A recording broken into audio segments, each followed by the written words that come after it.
is not suitable for viewers under the age of 18. Viewer discretion is strongly advised.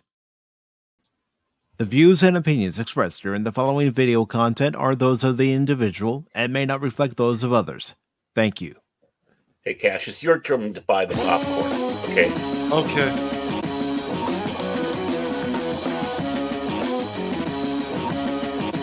Previews with it? That'd be cool.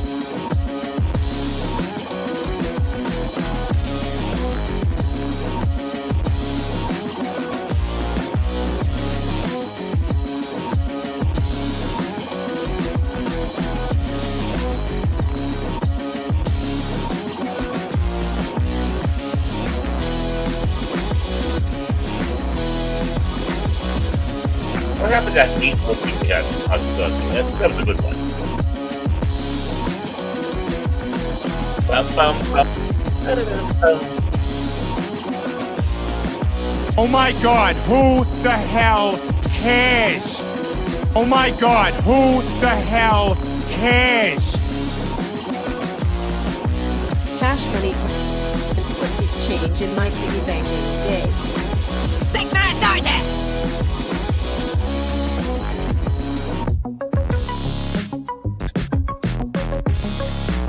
Come on, people, get out there and dance to this wonderful beat, man.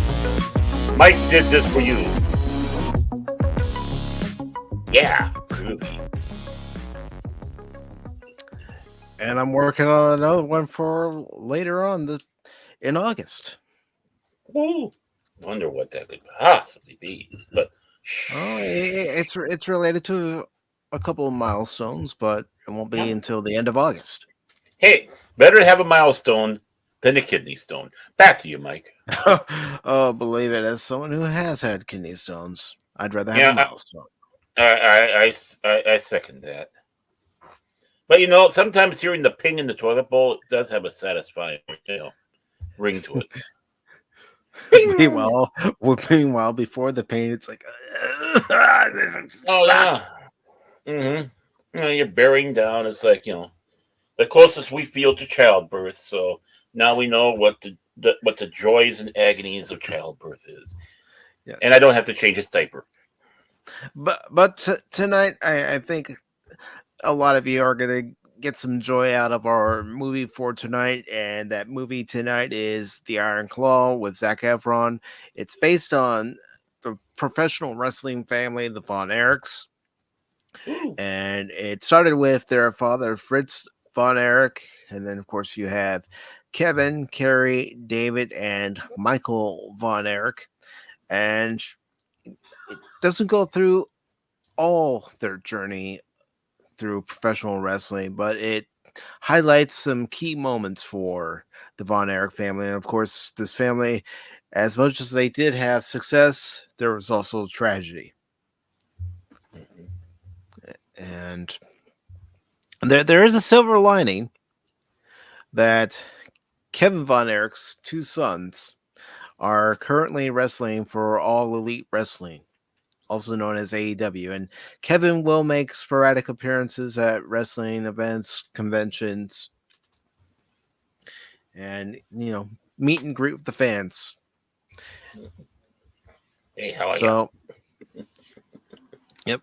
So if anybody would like to join the watch party, I put the Cosme link along with the StreamYard link into the top of the chat. It's pinned up on top on both YouTube and Rumble.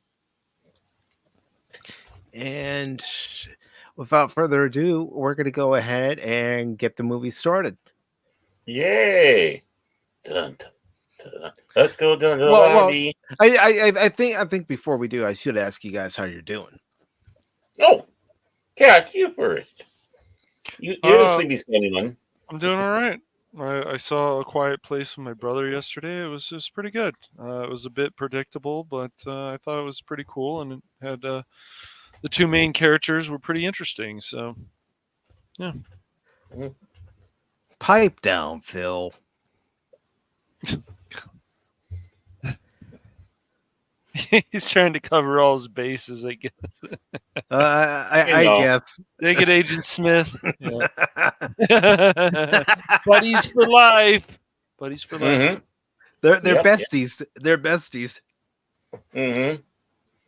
Phil takes his hand and helps guide Joe around the town. Go to the Dairy Queen. I thought they did it for each other.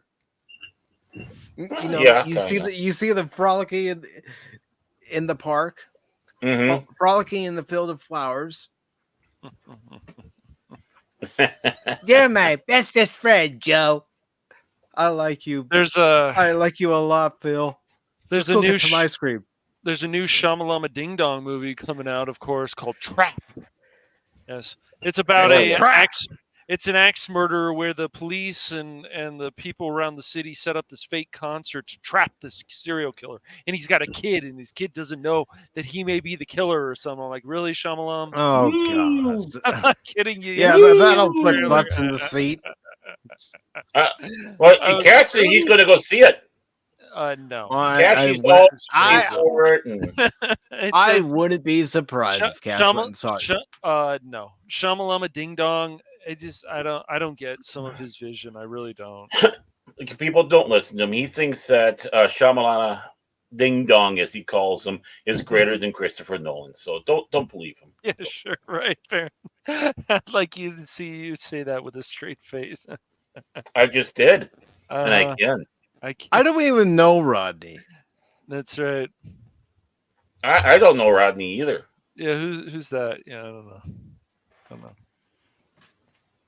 Oh boy, Phil and his antics. But without further ado, ladies and gentlemen, we are starting the Iron Claw. I hope you enjoy.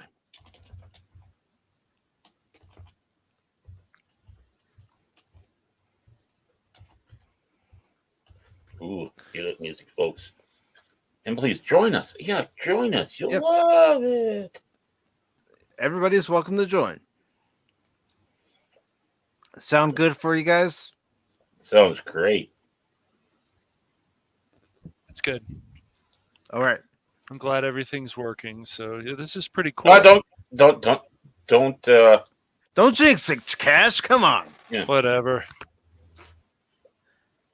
Inspired by a true story. Ooh.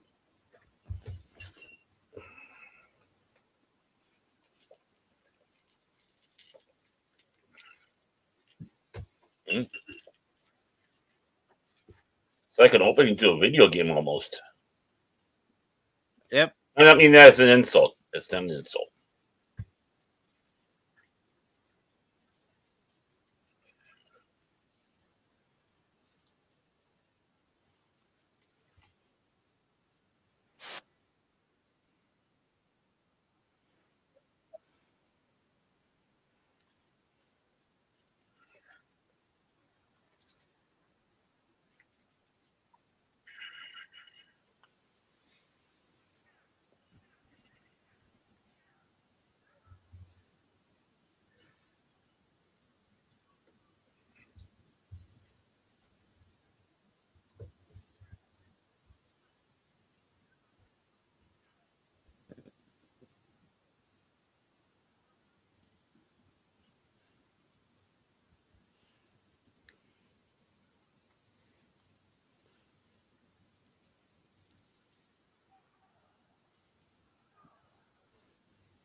Hello, Phil.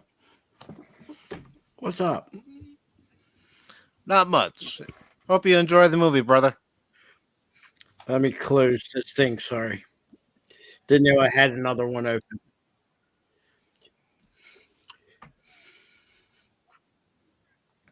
I like the black and white they have here in the opening. Yeah, I thought it was a fitting touch. Like that De Niro film. Where he was the boxer.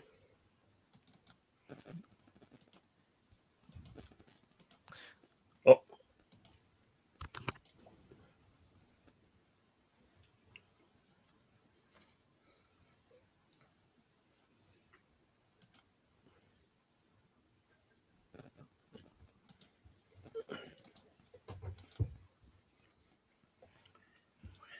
Mm-hmm. Stupid question. Is the whole film in black and white? No. Okay. This is opening. Not that it bothered me, mind you.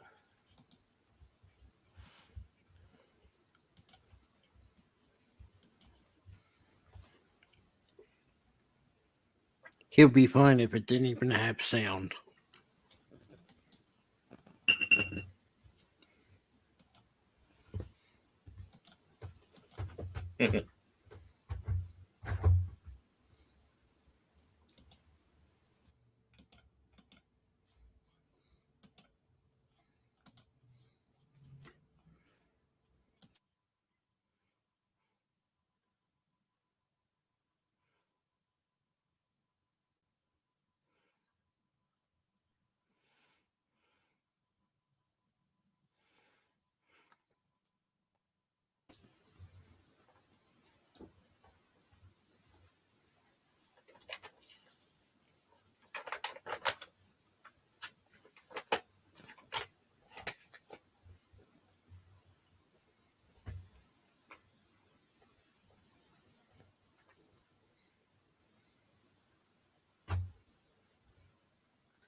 I don't blame her for praying.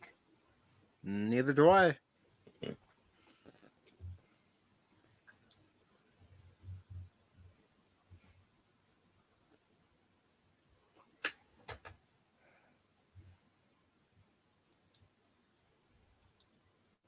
Ooh, pretty. I like the cinematography just for a simple scene like that. Mm-hmm.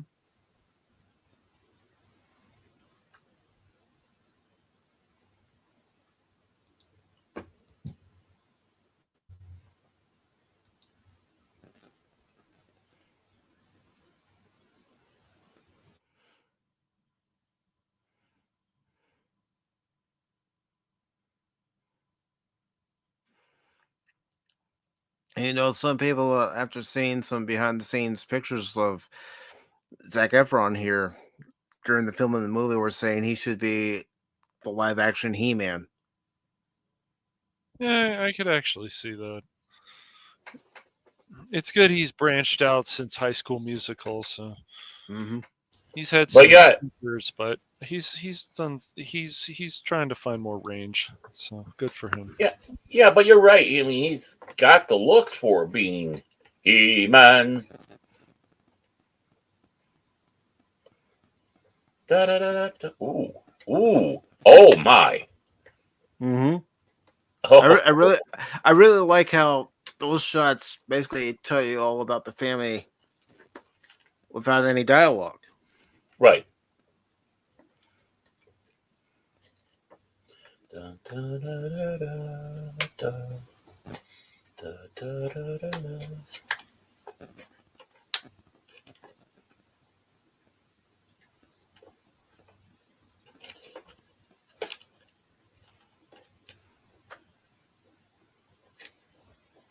The garage gym. Mm-hmm.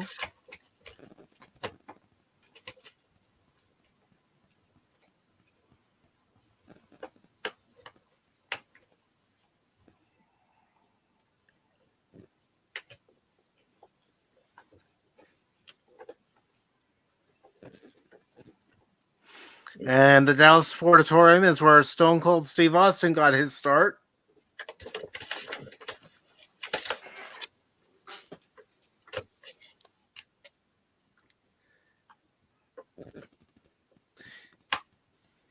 And the role of the Sheik here is former WCW and WWE superstar Chavo Guerrero Jr.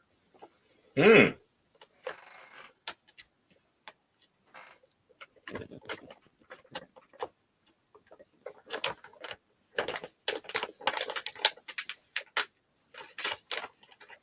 Ooh.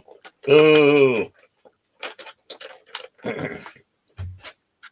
Oh.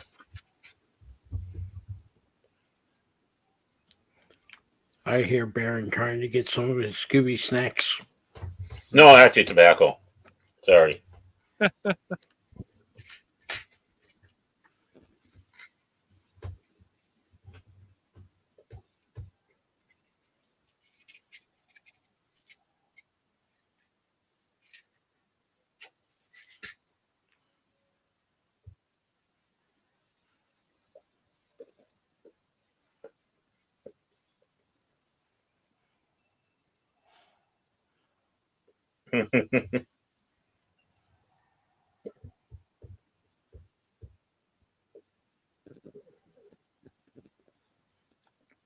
And for those who may not know, Kevin Von Erich did wrestle in his bare feet.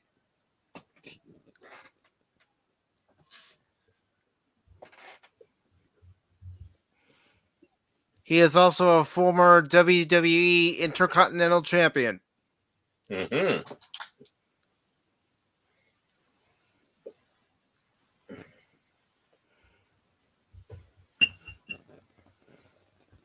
Ooh, good meal.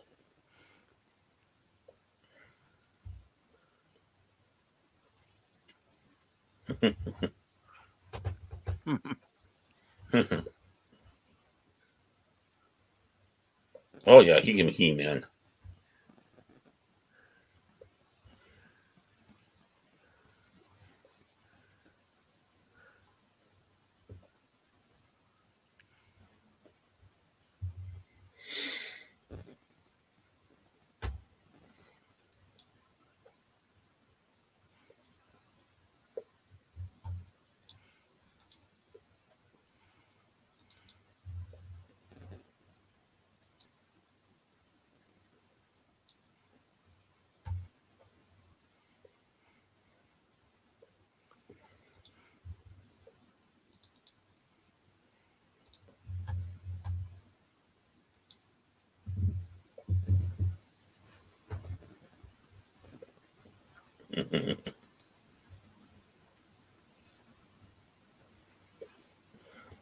Oh, that 70s look.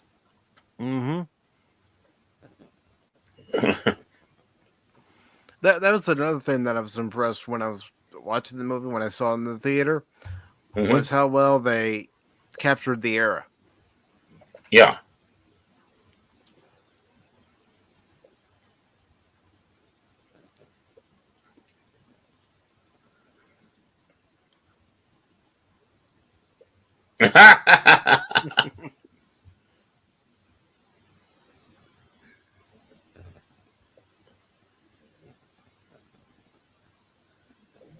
The joys of only one bathroom.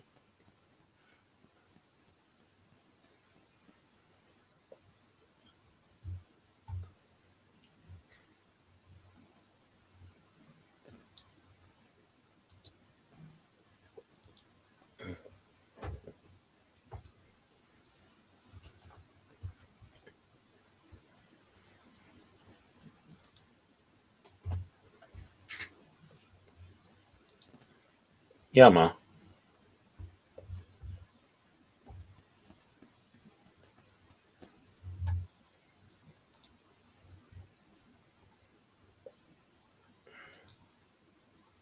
Mm-hmm. That's how it was in that household.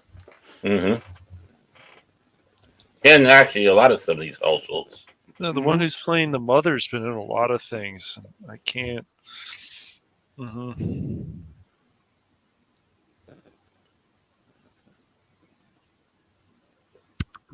Let me look into that.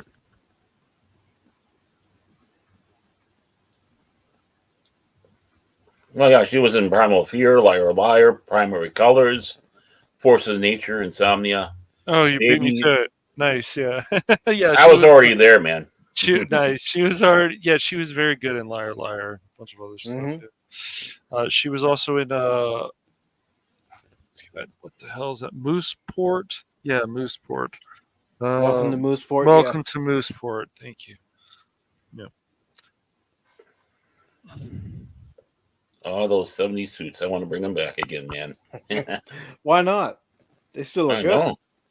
They do. Good old fashioned F-150. I think I saw a Thunderbird. I started coming in. Either that or Mark 7 Oh no, it wasn't marked up because it didn't have that trunk spare tire bump.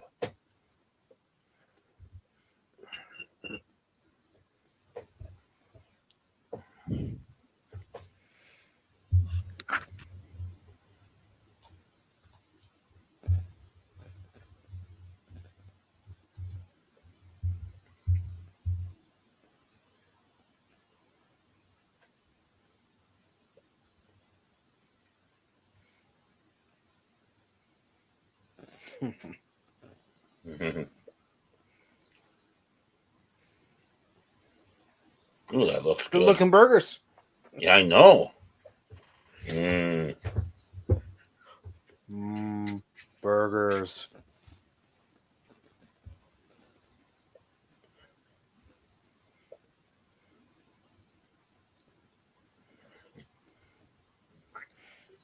A little beer, a little tubing after having some burgers.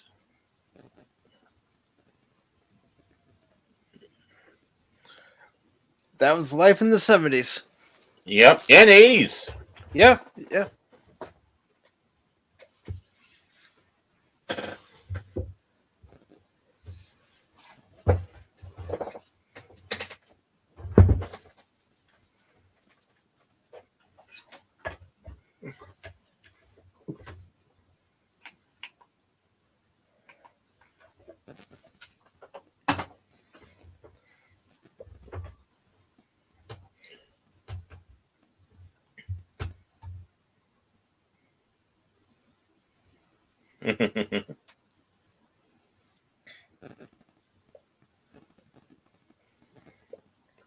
Cameron Crowe.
We got more cowbell, gentlemen.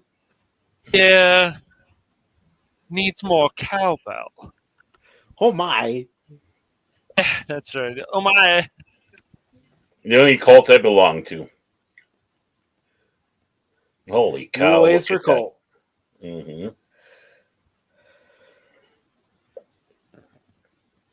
You mean, despite what people say about Bill and Ted's go to hell, or whatever was the official name, Bogus that Journey? scene with Bill and Ted's Bogus Journey? Burgess Journey. Thank you. It was originally going to be go to hell. That line to death about, hey, don't fear the Reaper. Well, I can't remember Bill or Ted. I hear you. That was a funny scene. Yeah.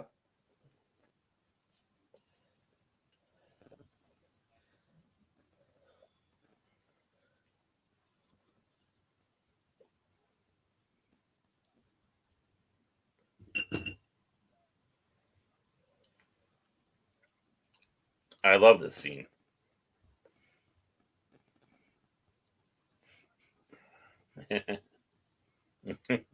I love that, them doing their prep. Yep. I mean, you have to. Yeah. In order to pull off these matches, you have to know each spot. Yep.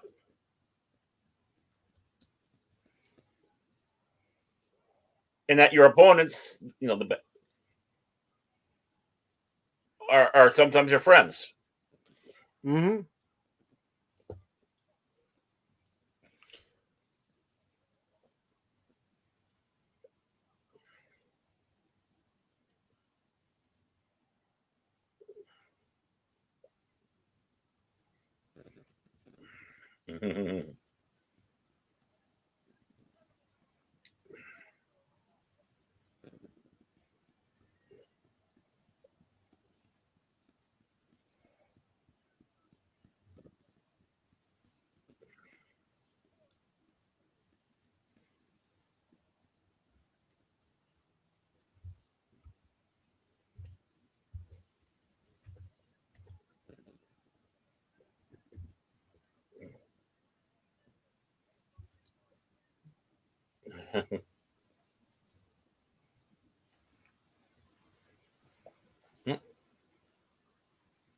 Look at all the groupies. Mm-hmm.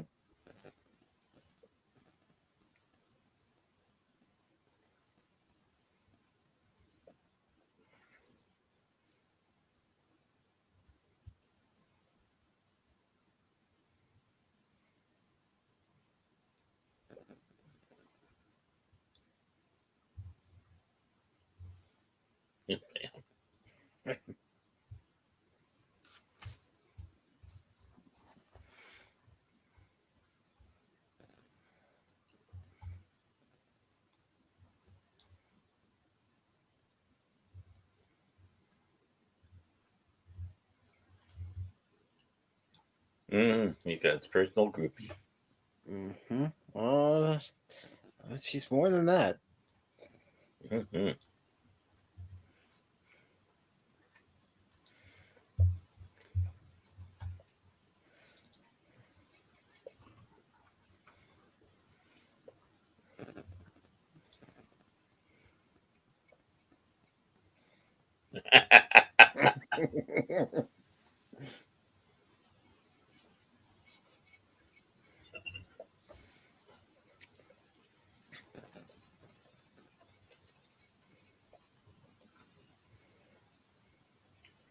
Mm.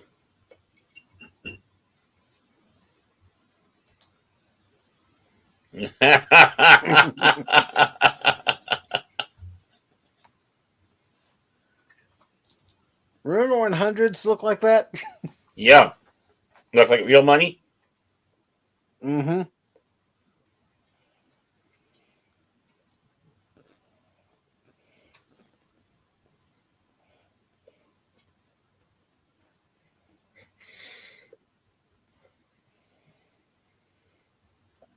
Wow.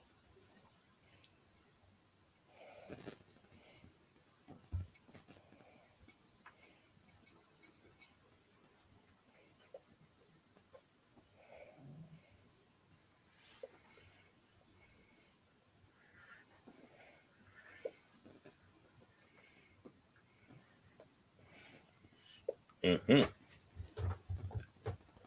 And I also love seeing the wood paneling walls again. Yes. I love those. The house I grew up in had it.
Mm-hmm.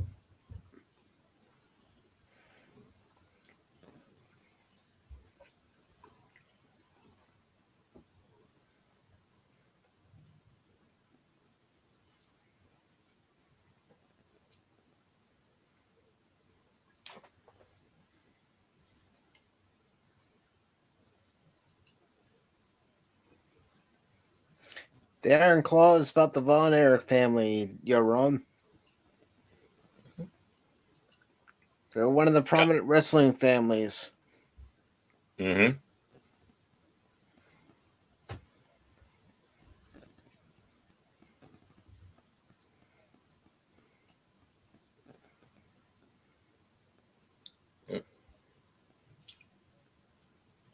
I'd stand up and leave right now.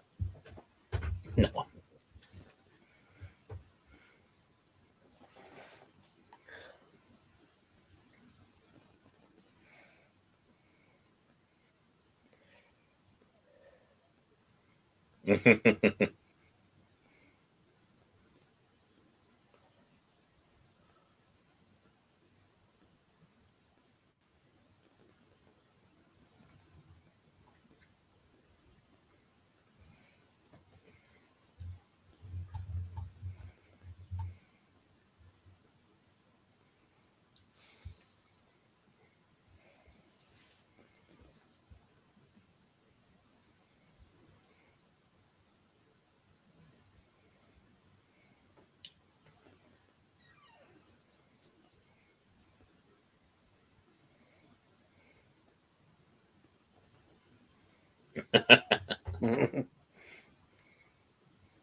My.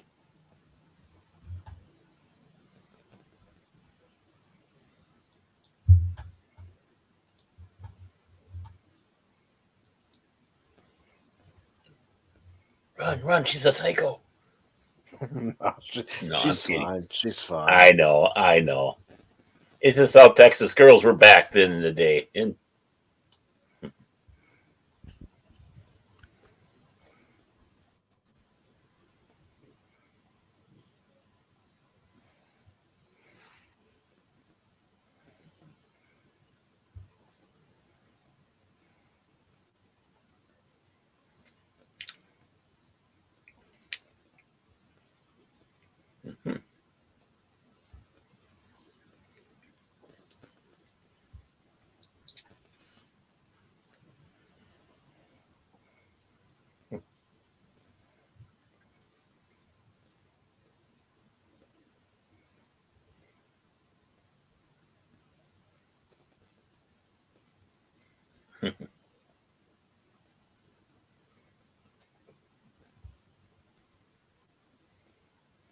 is that why all my luck is bad?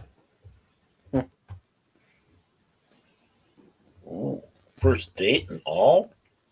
Tell you, that was the rockin' 70s. Must have been good brisket and ribs. Oh, yeah, I can imagine.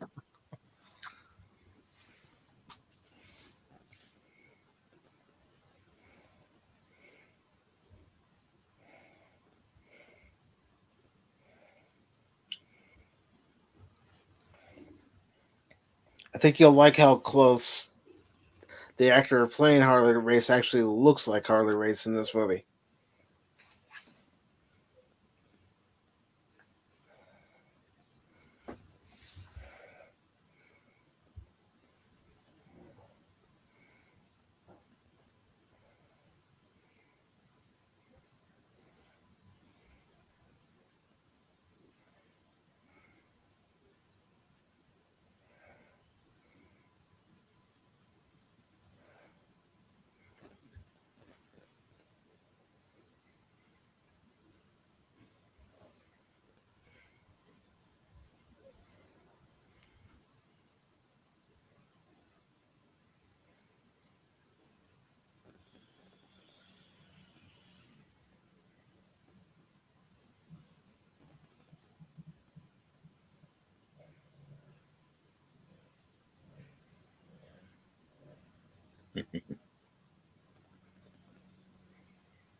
Brings back memories of TV openings during that era.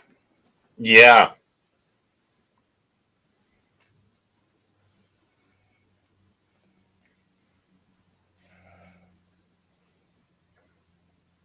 Wood paneling background for the. Mm-hmm.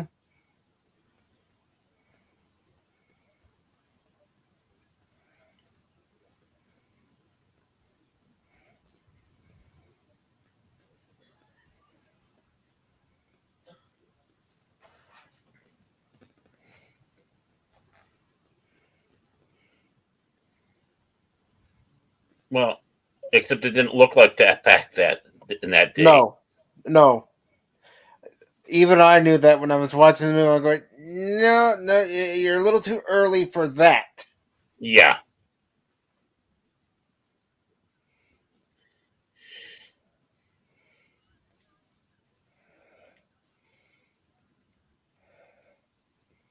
But notice how it's the same font used for the Star Trek movies. Yep.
Oh God, just seeing that ring too. It's like, Mm-hmm.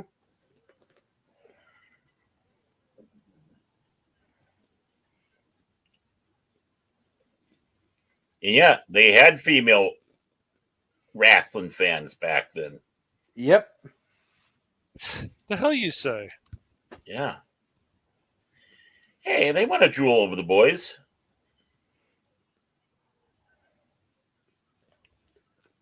And they did get this part right. Back in the day, there were no mats on the floor. No.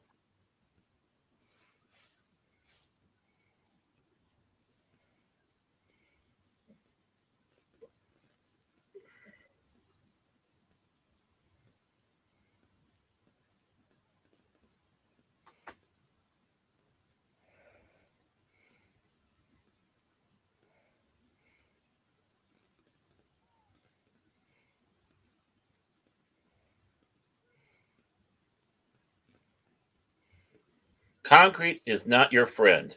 Nope. But you can see Fritz wasn't too happy. Mm-mm.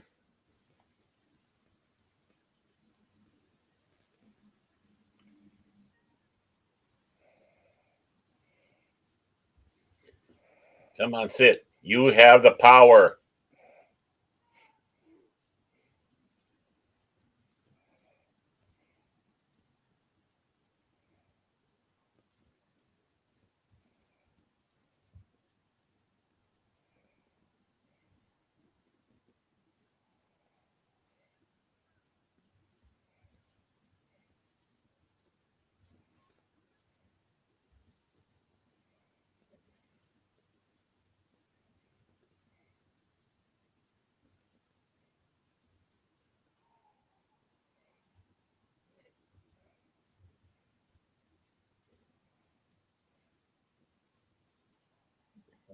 Oh, wow.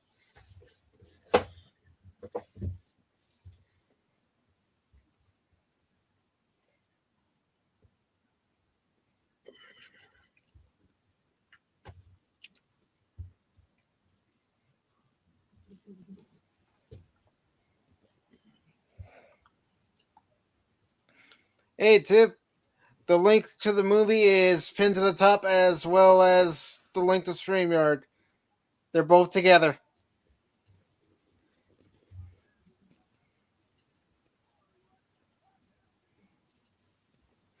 That's your. Shit. Just imagine getting slammed like that on concrete. Ugh. Yeah, it's unforgiving. Fucking hell. Mm-hmm. Well, even those mats are. Well, you got to remember, there's a very thin padding underneath that mat. There's wood underneath that padding. That's why if anybody they should watch that special on Dateline a number of years ago about how your body has to be actually in really shape, or you're going to really hurt yourself when you do these moves. Yeah, it was very interesting. It's like, oh my gosh. Back in the day, each wrestling organization had a different setup for the rings. Yep. What material they used. Some wrestling organizations had matting all around the ring, so you didn't, when you got slammed, you at least had something to be slammed on. But I'll never forget when Arn Anderson and Tully Blanchard went to the WWE back in the day, and after the first match, they were told, you can't do what you were doing in NWA. Your ring would give, had some give to it. If you look at the old WWF rings, it didn't have any give. No give. So they were told, hey, man, you guys got to chill out. And, they were known for some of them, pile drivers and everything, and Arn Anderson's brainbuster. Well, you couldn't do too many brainbusters on that mat because you would hurt your opponent for real. So, they couldn't. They had to tone it down a bit when you switched to a different organization because the way the rings were made, and they also had different rules. NWA, you were not allowed, or it might have been the WE, one or the other. One, you were allowed to throw your opponent over the ring. And the other one was completely, you weren't allowed to throw a opponent over the ring. So they had, like I said, every territory at that time had their own rules, their own champions. Not all of them were under the NWA banner. But yeah, I always liked one organization. I think it wasn't Smoky Mountain. It was the one that Jerry the King Lawler used to run. Memphis. They put matting outside the ring. So if something was going on and they were doing outside the ring and they got slammed on there, it was a mat. But NWA, you did not have anything. It was concrete. And I think the WWF, they did later put padding on the outside of the ring. If you watch it from the early 70s going into the 80s, you will see a point where they add the padding on the outside. Yeah,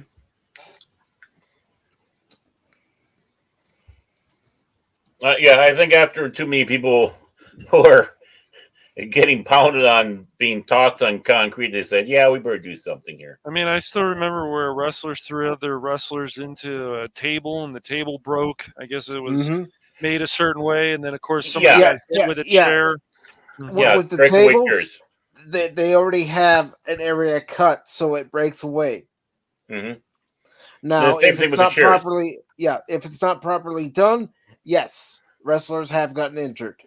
Oh yeah. Oh, I can see that definitely. Well, one wrestler accidentally grabbed a wrong chair and hit it over the other guy, KOing him completely. And I guess that next match they had was a true. It basically, it was almost close to as real as you can get, because people were pissed between the two of them, even though really it wasn't his fault, but still. Yeah. Never forget Mankind or whatever character he was playing at the time. The Hell in a Cell was The Undertaker. When he got slammed through, they cut his lip, and he was able to stick his tongue through the cut. Yeah, that was, we'll never get another Hell in a Cell like that ever. Nope. A little history here. Yep.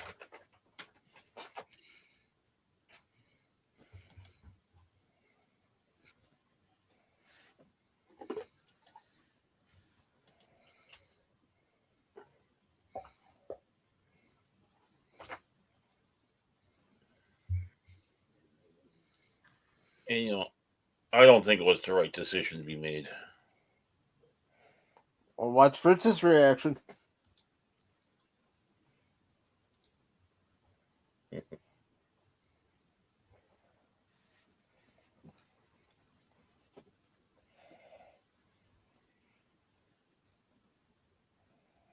He's pissed. Mm-hmm. Because even then, that's the time we went to Nazi Germany and partook in the Olympics. Really, honestly, if we could do that, We did. yeah, if we could do that, we could have still done the Moscow Olympics in 80. Yeah. And show, basically show up. That's our chance to try to humiliate the other people. Mm-hmm. By winning as much gold that as was we our can. chance to say, these are our best. Mm-hmm. Can you compete with them? Yeah. It's a bloodless way. Well, sometimes people get hurt, but a bloodless way to have a war with them. Yeah. Which the Olympics was basically made for.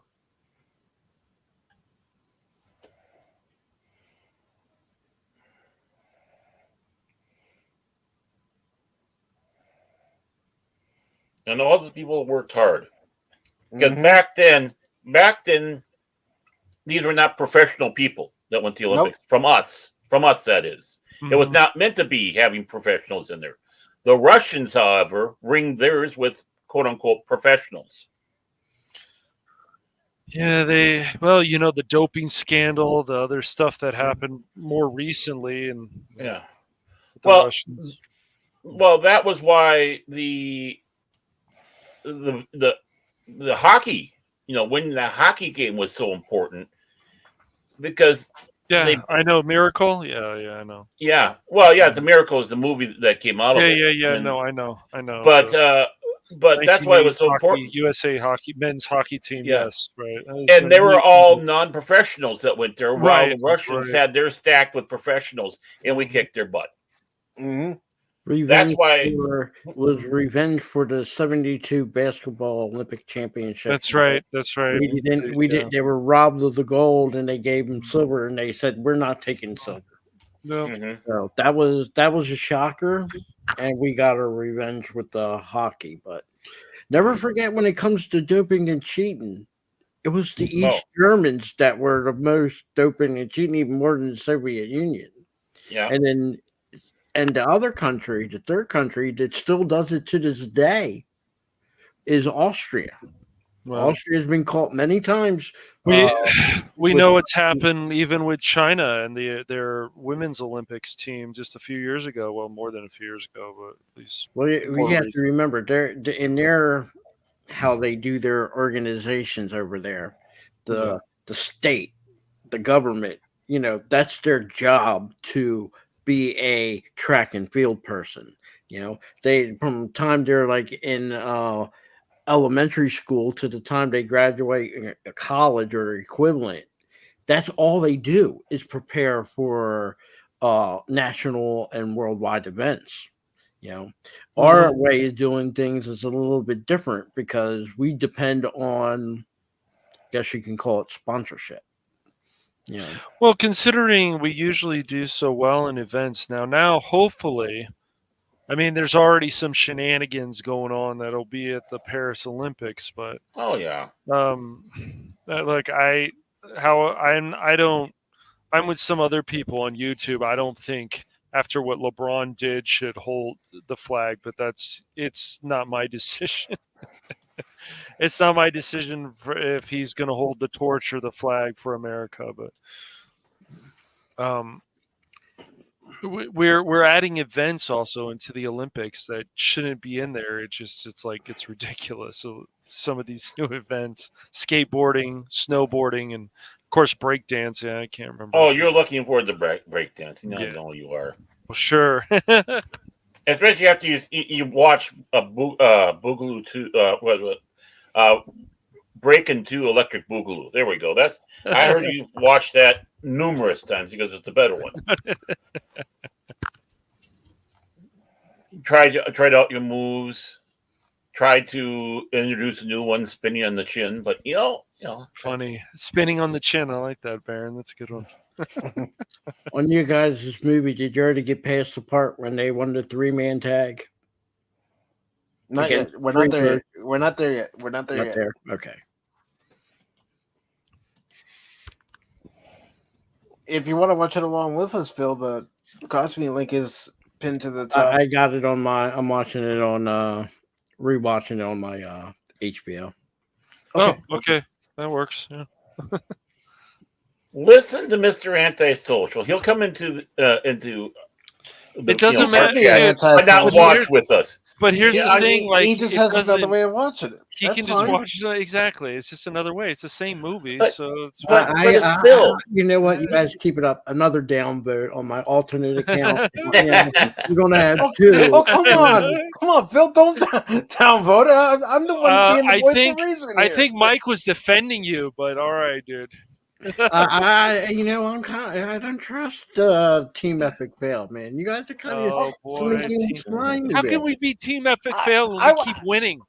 Where do you win? Jeez, What do you win? Phil? Jeez, man. When as soon as it, I was something happens, defending it's you, man. like, Oh, there's a my- technical error, or I Oh, think boy. we this is good here. We can stop. If we win the match, we're not failing. Uh-huh. So, Well, if you go and you fail 99 times, but you finally on the 100th try, you manage Oh, to succeed, boy. it's still a fail. jeez. Yes. Phil, That's sometimes okay. I It's just okay. People have to fail. It's a necessity in life that if people don't fail, you'll never succeed. Well, Phil, if you ever play Dark Tie with us, we'll put you through. I don't the want to play ringer, Dark don't worry. Tie. I don't want to play. Come on, Phil. Join No. us. First of all, I didn't like your team, Epic Fail, and I'm not going to lower Oh my gosh, standards. here we go again. if you Listen didn't to like this us, guy. Phil, And I'm you not wouldn't going be to. here right now. I'm not going to ruin my gaming reputation. Because I Oh, carried you gosh. guys through Myth Force. You guys were Oh Oh, boy, here we please. go again. I swear. you guys were heavy. Did you know how hard my arms were after carrying you? The bullshit gosh. that comes out of Phil's mouth. I swear he's Agent Smith. I really believe this. I really believe it. You both are AIs. Not an AI. I'm a real person. With a real chin. A real chin.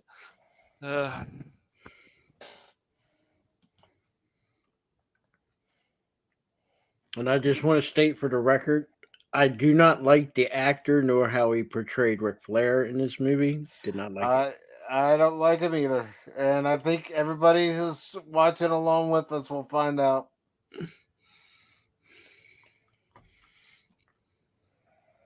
Yeah, that's one of the things I heard about that. Is the Ric Flair part sucked. It's like, Yep. be nice to Rick, man. He's Come Ric on, Flair. man. He's the man. He's the man. Oh, man. Well, Get some ice remember cream, I said Aaron. there's plenty of video where people could watch promos of Ric Flair and imitate exactly how he cut his promos. Mm-hmm. Oh my, hot and heavy in So the this back. person who played Ric Flair needed to do more research than it sounds like. Yes.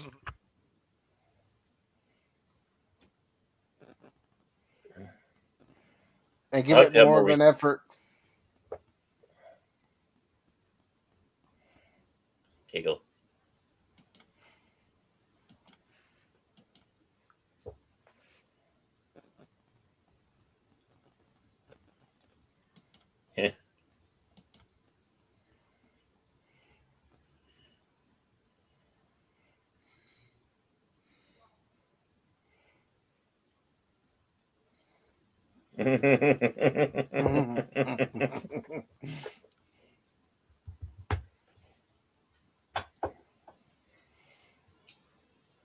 Come on, get some better lighting.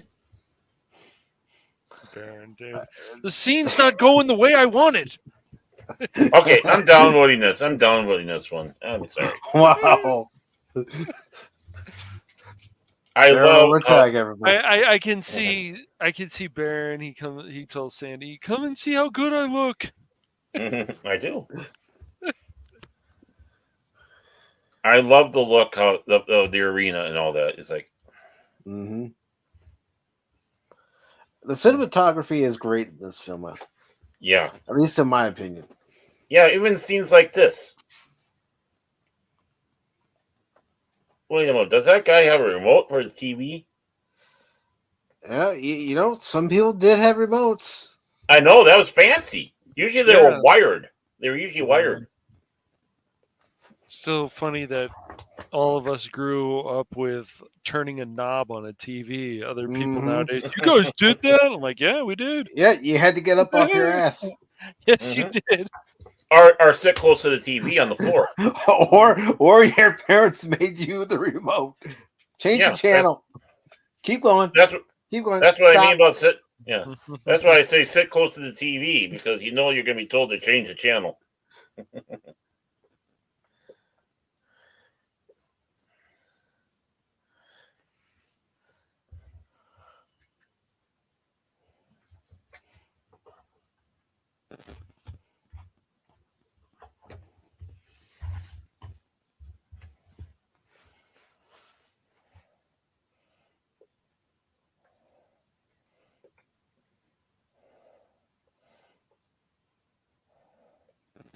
I mean, that is 70s Texas Yep.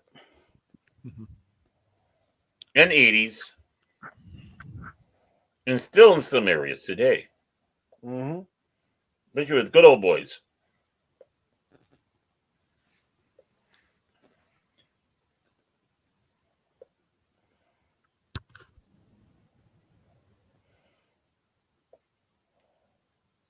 Oh. Ooh.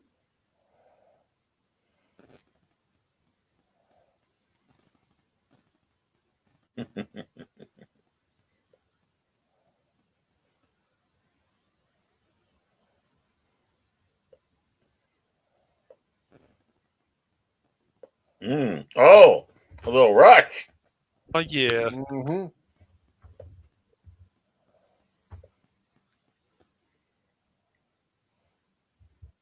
There might be a little token going on there.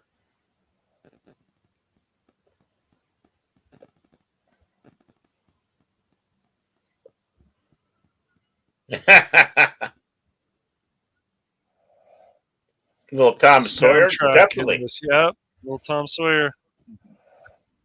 Oh wow, right down to it. It's like no mercy. I was gonna say, I think a lot of people are gonna like the soundtrack for the movie. Yeah.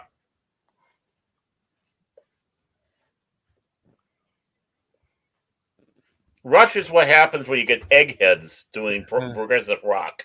Yeah, very cool though. Like all the reading that the singer did, and I remember my old guitar teacher telling me all about it. It's very interesting. Mm-hmm. Oh, those guys, yeah. I mean, they have.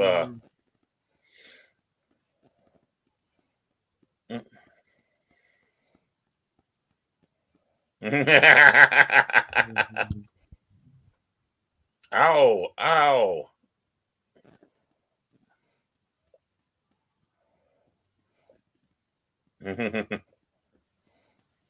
Oh, what's the little nose candy there? Uh-oh. Whoops.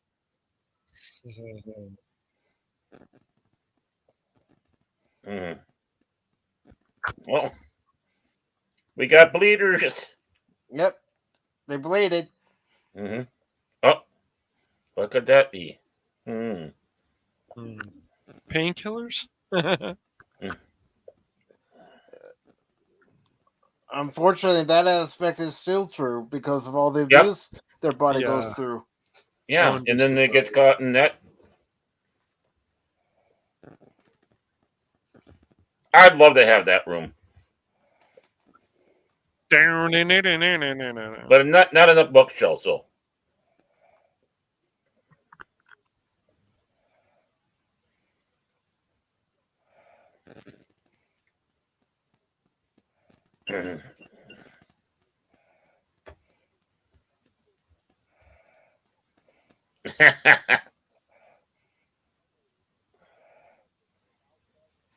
Even I couldn't tear one of those thick foam books in half. No.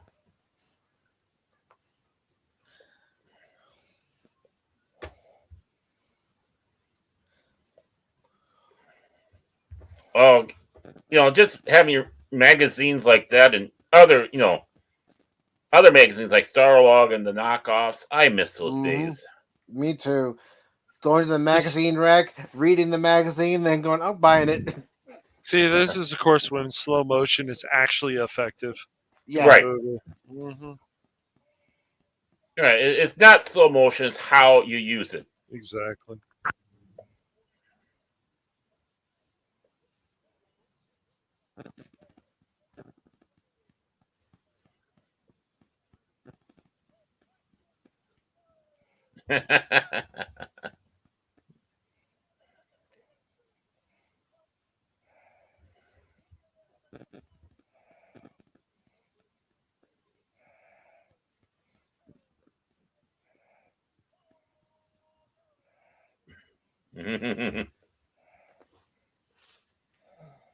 You have to admit, the Von Erich is a really. That's more of how it should have looked. Mm-hmm. Those graphics. Right. Well, in the 80s, definitely. Yeah. Mm-hmm. Mm-hmm.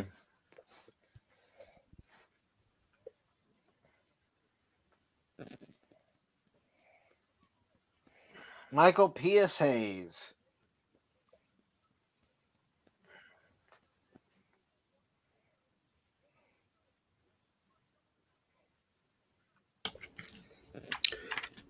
You notice if you're on that one where they're doing that 6-man tag, Mm-hmm. Michael P.S. Hayes used to come out from 1984 to 1988. When he came out, he had a robe. And his robe was a big Confederate flag with a bunch of sparkles. Yep. They didn't show that on this movie. They didn't show it. But you can see it on YouTube. He would come out with this beautiful robe, Mm-hmm. Yeah. He was like almost like Ric Flair with fancy robes. I know. Modern day, you can't show that stuff. But Yeah. When that 6-man tag, he came out with that big gigantic robe, and you would be like, the NWA didn't have a good lighting show. They just used whatever lights were there, unlike the WWF at the time. So seeing him come out in that robe and Ric Flair coming out with them robes were a way to get you eye candy. I got you. Something for your eyes to lock onto. Yep. Yeah. And what's his name when he was going back and forth between everywhere? What's his name? I call him the Ric Flair clone. Greg the Hammer Valentine. He used to do a lot of robes. He had some fancy ones too. Mm-hmm.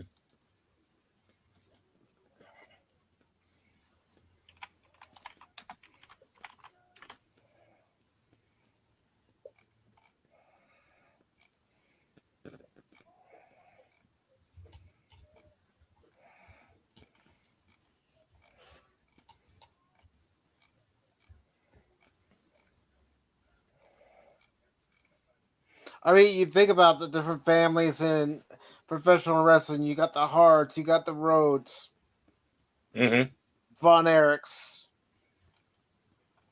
You also have, the Samoans. Mm-hmm. The original Andersons. What was that? Not Ole, but the one Gene and the other one, the one from the 60s and 70s. The original Anderson. Up there. Yeah. Ole Anderson and Arn Anderson, they're not real. No, Anderson. they're not.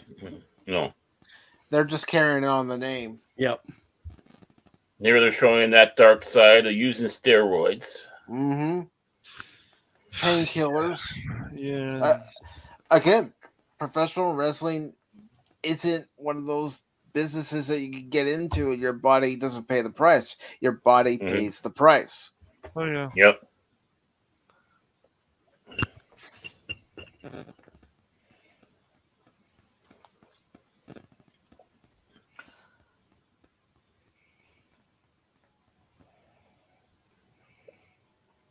Mm-hmm. Mm-hmm.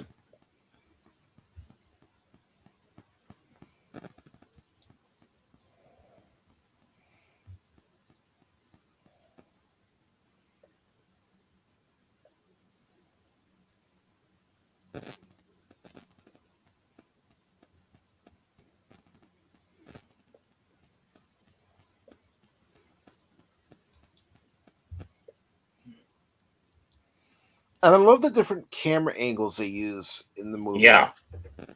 Yes.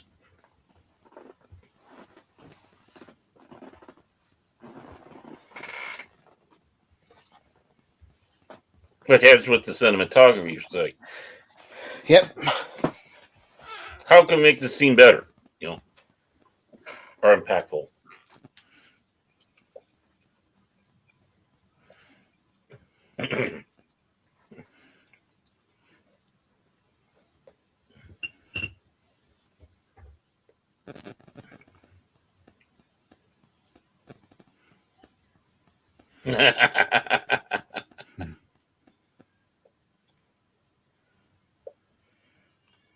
And so it has that needle there. Yep. Aww.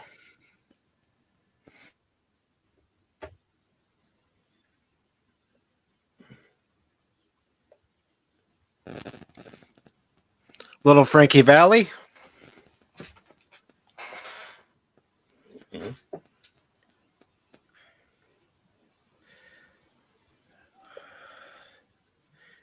What a when I see instruments out there, but you have a DJ, it's like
I wonder why. Yeah. Look at what's in the toilet. Blood.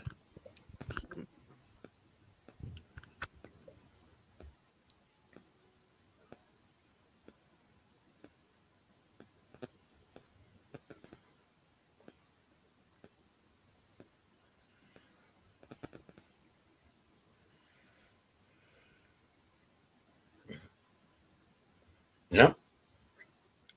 Yeah.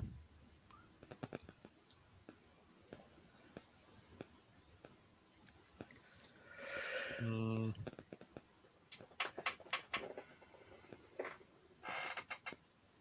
Mhm.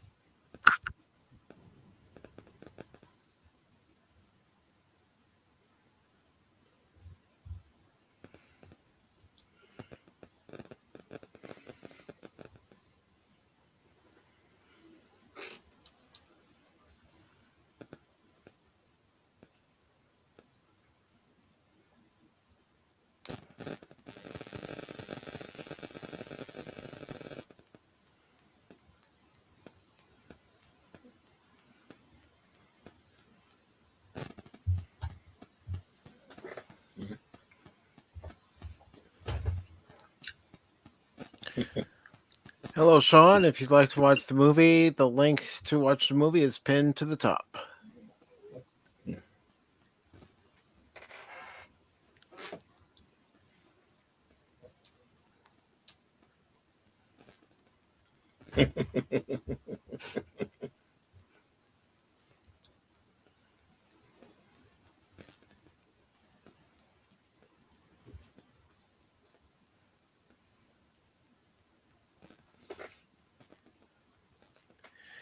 It's the Iron Claw with Zac Efron. It's based on the Von Erich wrestling family.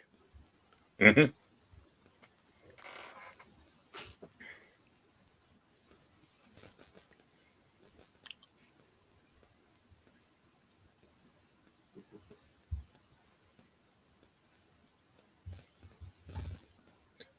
Hey, it's Phil's favorite song. Well, singer, I should say. Yeah, and if you go to an Orioles game, the 7th inning, this is what they sing. I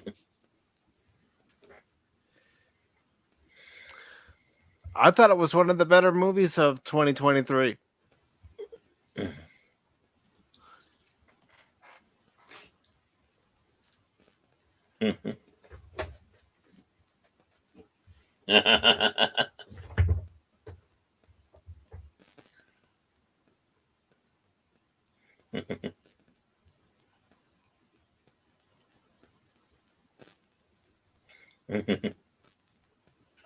Aww. Fritz is feeling frisky for Dottie. Yeah, he is.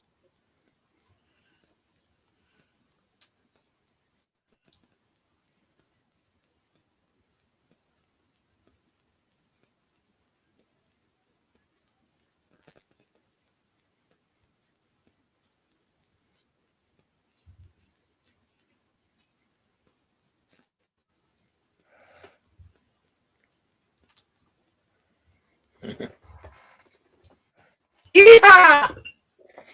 Got me on film.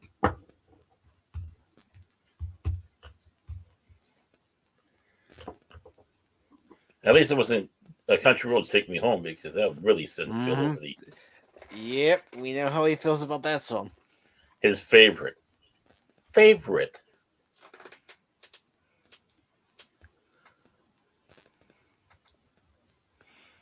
I'm glad that Phil has it right. He is on Team Epic Fail. I'm glad he's promoting himself well. Oh, look at that. Not watching a game, brother. We're watching the movie. I'm promoting Team Epic Fail that tries to play games on Fridays. You know, Tries. tries. I didn't know you played games on Saturday. Don't listen. Yeah, I to Phil. didn't. Don't listen. I to didn't know Phil. Phil played games on Yeah, Friday. That's yeah, crazy, yeah, man. Come on, man. I know. Get some ice cream with your buddy, man. Come on, man. He and Joe. That's the team, man. Yeah, No I wonder want to why. hang out with you guys as buddy. You know, Queen Omar, Manish Somali up there, your queen that you should bow down to. And Cash Money's favorite person, Gavin Newsom and his sidekick, Camilla Harris, who wants to ban hamburgers. Yes, you heard me right. She wants Good to see you, Kathy. How are you doing tonight? Uh-oh. Say hello to Kathy. Hi, Kathy. I did. No, I'm talking to Baron. I said hi. Baron shy. I said hi.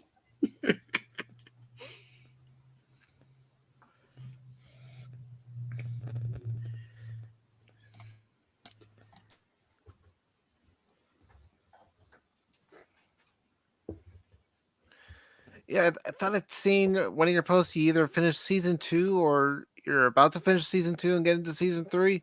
Correct me if I'm wrong. Well, let me move over there. What you talking about? What you talking? Oh, Buffy the Vampire. Buffy the Vampire Slayer. Yeah, okay. Great show. The movie, on the other hand, not so good. It's too goofy. Well, it's meant to be. It was supposed to be a comedy. I know, but the movie. Josh Whedon turned into a serious thing when he went to TV. Yes. Well, you didn't like Paul Rubens in there? Shame! Gosh. All right, you're in season 3 right now.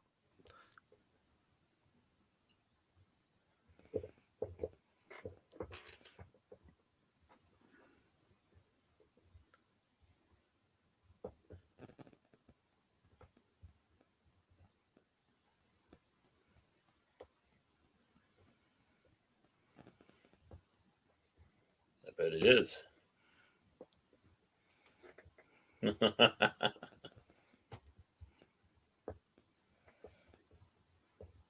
Yeah, he was a great character.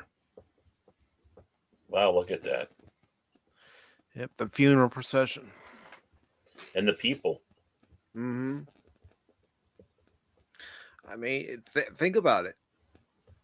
The Von Erich family was very popular in Texas, especially in that region. Well, and, the hometown boys do good. type of thing. Mm-hmm. Sick in the bathroom. We're like, uh-oh. Yeah, that was foreshadowing, but boy, it went fast. Mm-hmm. It's like, boom, there it is.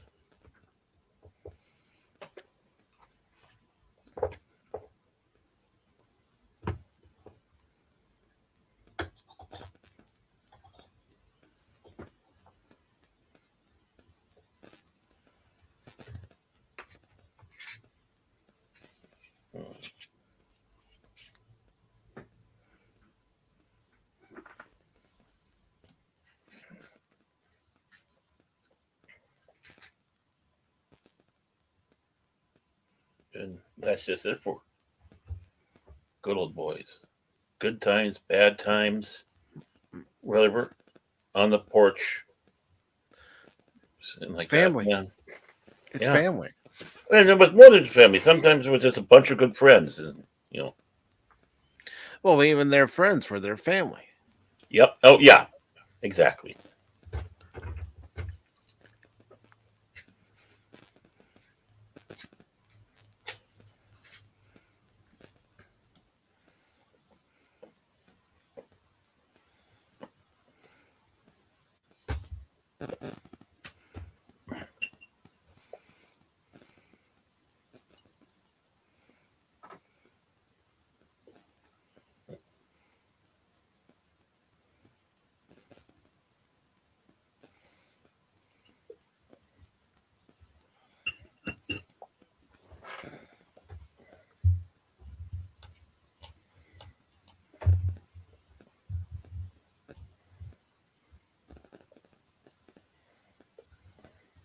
Mhm.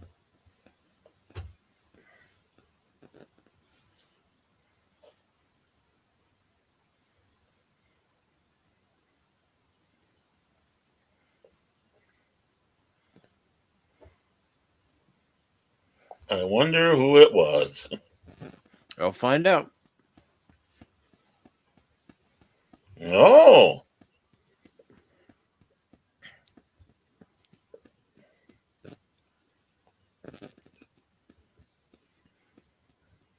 Yeah, he could be He-Man, definitely. Make his Mhm. hair a little blonder. Hollywood, you're missing a chance here. Hint, hint. They don't care, dude, unfortunately. I know. Just being honest with you. I know. I love these angles they decide to have in here, looking down Mhm. like that. That's And you one see point of why. view. Mm-hmm. And she could feel that there was someone there.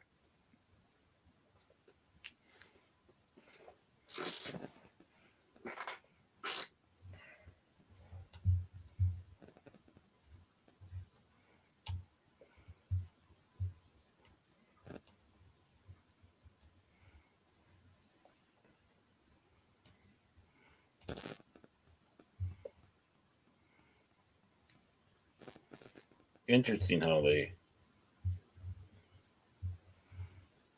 did that scene. Mm-hmm.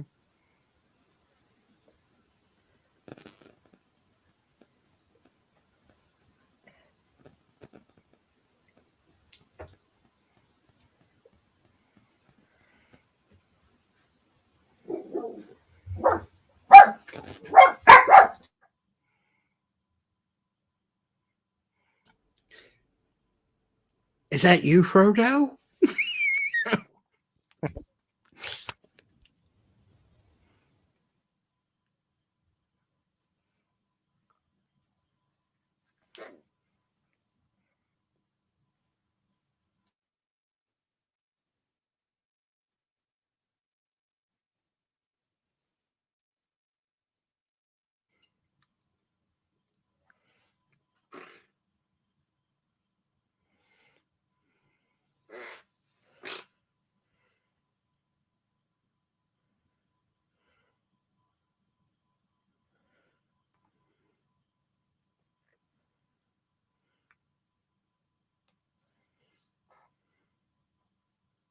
Look at the range and all that in there. I mean, Mm-hmm. this screams, 70s, 80s. I remember seeing that not only in my parents' kitchen, but my grandparents' kitchen as well. My great grandmother's apartment she was in.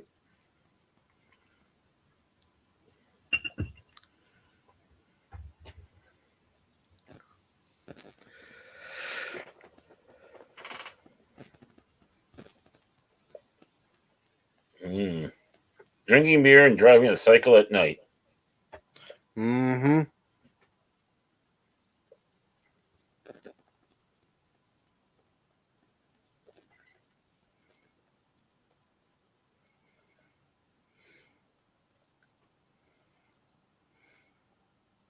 Uh-oh.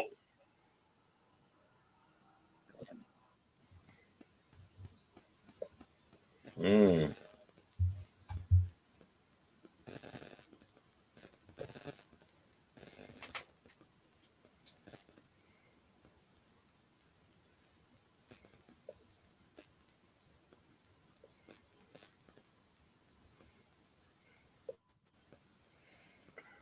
And you see the crutches, so you know something happened. Yes.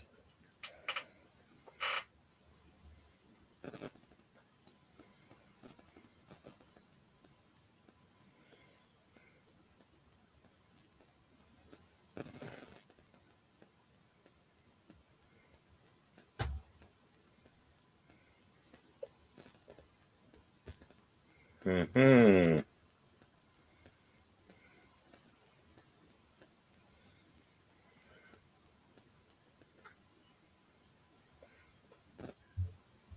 Not good.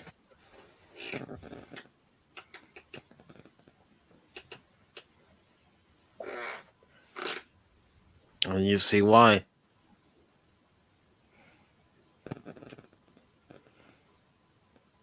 My parents had a yellow refrigerator like that.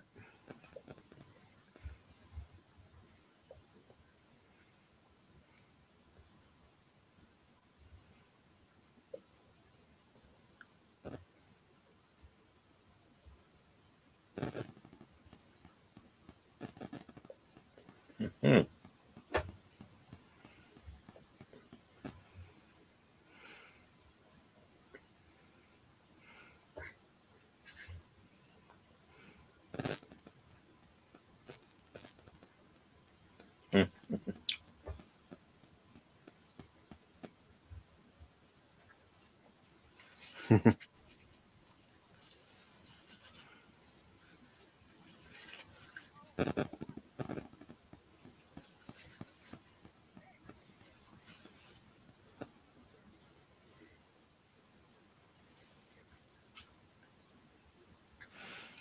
Teaching Michael how to wrestle.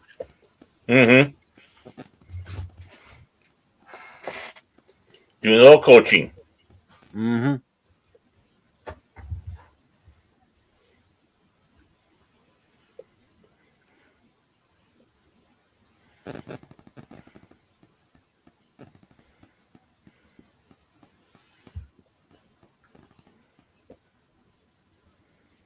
Mm-hmm.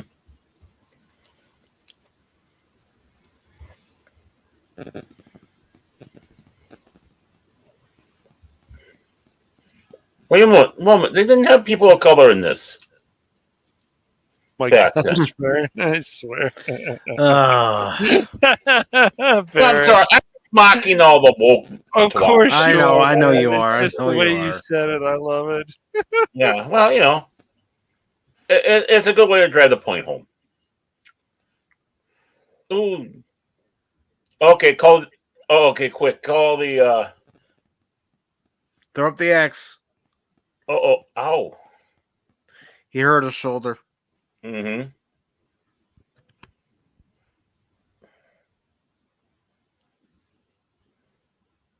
Which again leads to all the painkiller crap. Mm-hmm. That man, of course, losing his leg. One of the brothers. Was it Yeah, Kerry. Kerry. Yeah. It's just as effective of not showing the accident as in showing the accident. So yeah. Right.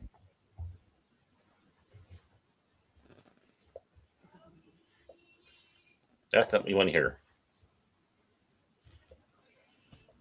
Well, not to be mean, that was technically his fault.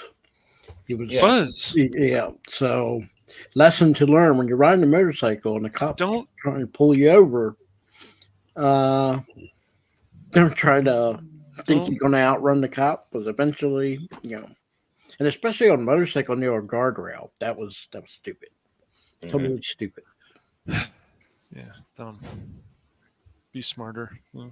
Oh yeah, I mean, a lot of times they can.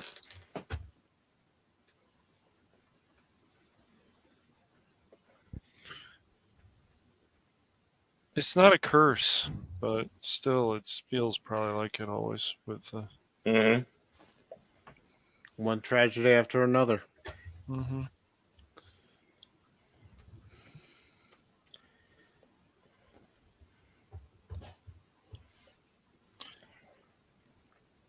Depression, played a big part with this family. I think extra pressure, especially from. Oh yeah, of course. I mean, but it's just like with parents, and they're like, "Hey, my kid's gonna be the next this, and my kid's gonna be the next this," and it's not always gonna happen. They don't show it here. They don't mention it, but when especially Kerry got, as a Texas Tornado, known in WWF, when he got that contract, that was a pretty big deal for him, and that was probably the biggest money that he's seen from any of the wrestling organizations he wrestled for. When he got fired, that played a very big role on him, because you have to remember he's wrestling with a prosthesis foot, because from his ankle. Yeah, it actually hasn't gotten to that part where it shows the audience in the movie. Give him credit. That's true that he had a lot of courage and a lot of. Stop spoiling everything, Phil. Gosh, I'm trying to keep up.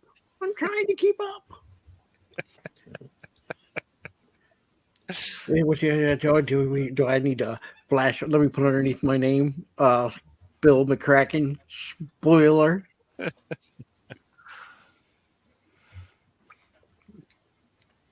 How come I started the movie at the same time as you, and I just finished? You probably started just a little earlier than we did. Not only they team epic fail, but they can't be prudent. Phil. Look at all the tape recorders on there. Phil, do we have to put you in a timeout for a little while? But that's how press conferences work. Yep.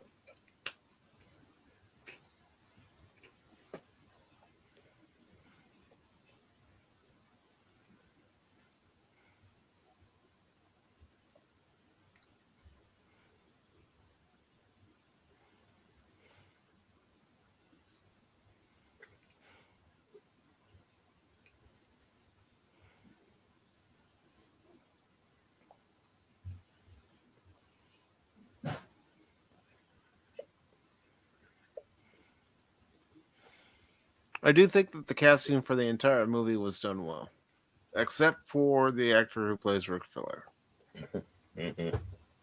Because to be the man, you gotta. you gotta watch the man's promos. And the woos.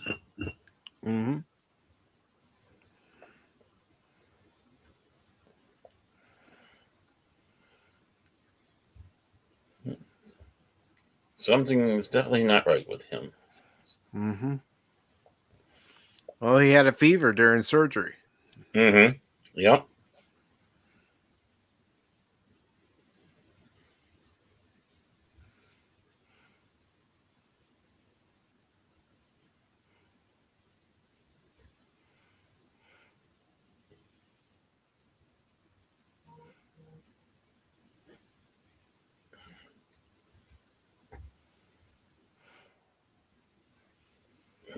Oh, somebody wants all the spotlight right now, I see.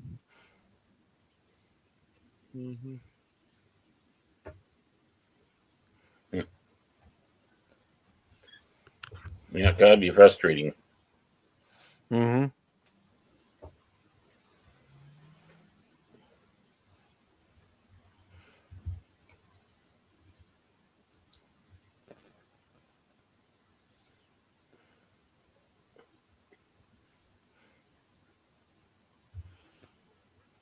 Oh, he wasn't nominated? I don't know.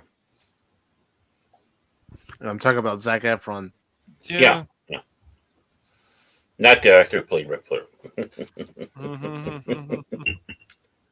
Yeah, this is a hard movie to do as an actor,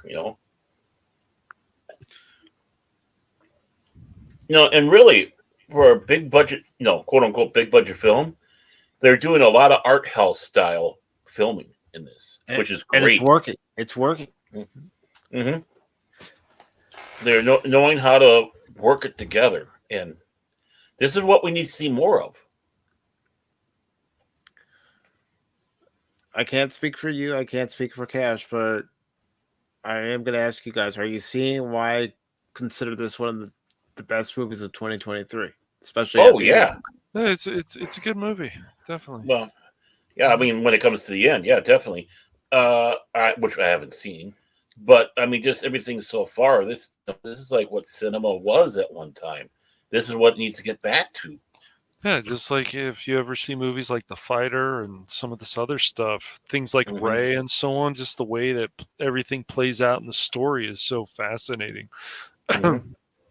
And there you see it.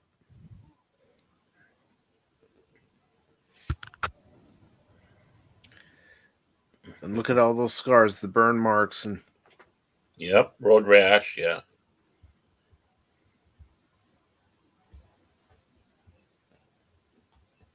He was lucky he survived the accident. Yeah. But just think about going and using the prosthetic like that and all that. That's hard. Even stuff as like we talked about before, Seabiscuit, like the triumph and that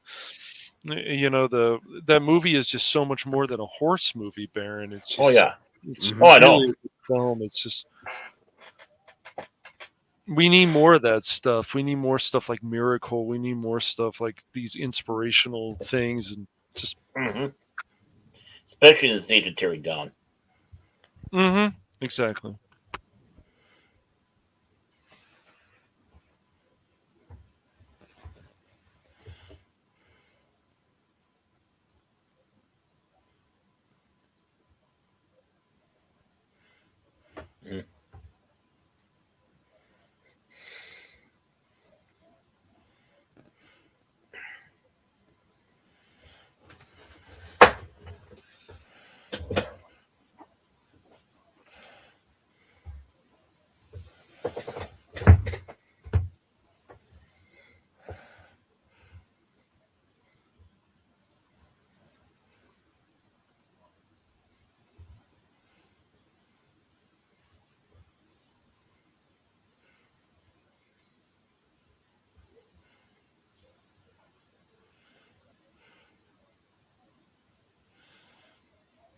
I'd see the Rush poster in his room. Yep. Oh yeah, can't miss it. First thing I noticed. Yeah.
Ooh.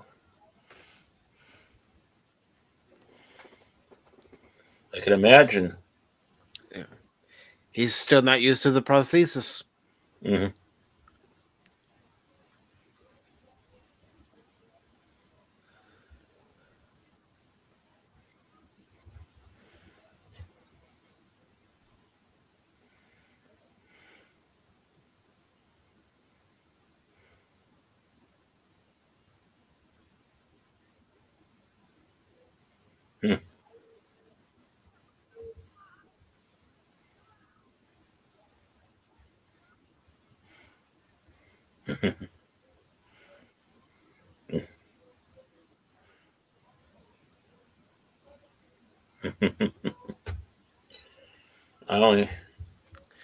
I can see this. I mean,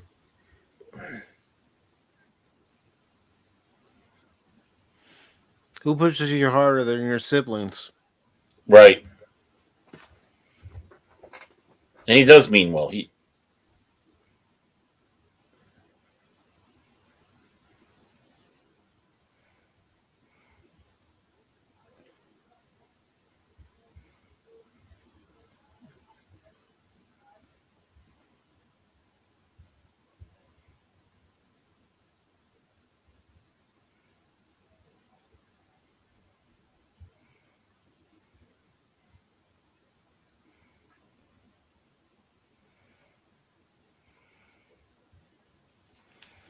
Mm. Good evening, Leia Rose. Oh, hi, Leia Rose. Hey, Leia Rose.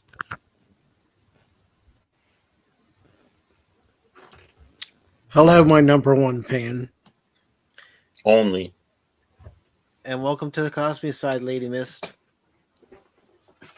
Well, hi, Lady Mist. Hey. Poor lady having another baby. Mhm. That's how she's looking at it. Mm-hmm. Another one of my babies. Gone.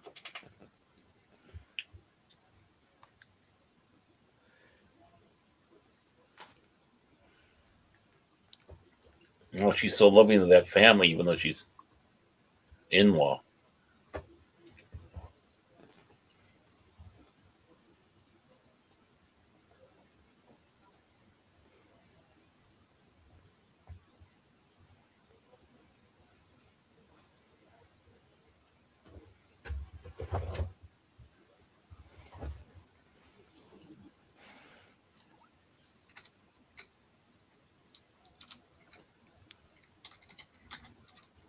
She can't do it because it's just too much.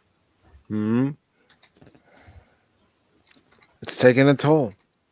Yep. I mean, I can only imagine how my grandmother felt after, my dad's youngest brother passed away, and then his middle brother passed away, and then, of course, my dad passed away, and my mom had to make that call Mm-hmm.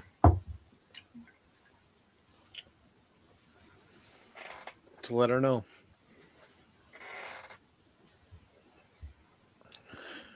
I could still remember the sound I heard on the other end of the phone when my mom told my grandmother. Something you never forget. Mm-hmm.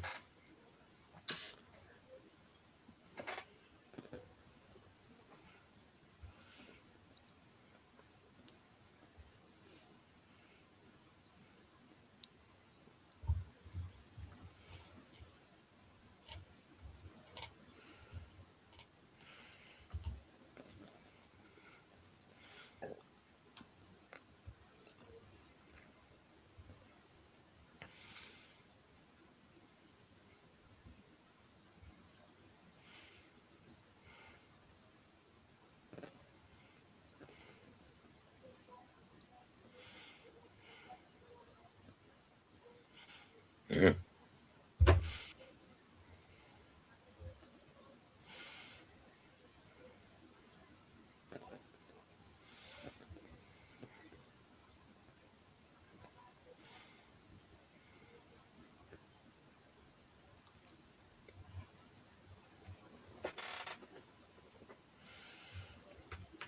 And all of it's getting to him too. Mm-hmm. How could it not? I know. Losing two brothers. One Mm-hmm. lost his foot. Mm-hmm.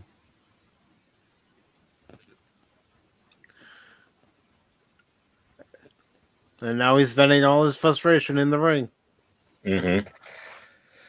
I mean, really, a good place for it, Well, I mean, after we saw his other brother, all the pills he took and stuff, and basically Mm-hmm. said he just didn't want to be in this life anymore and stuff. Mm-hmm.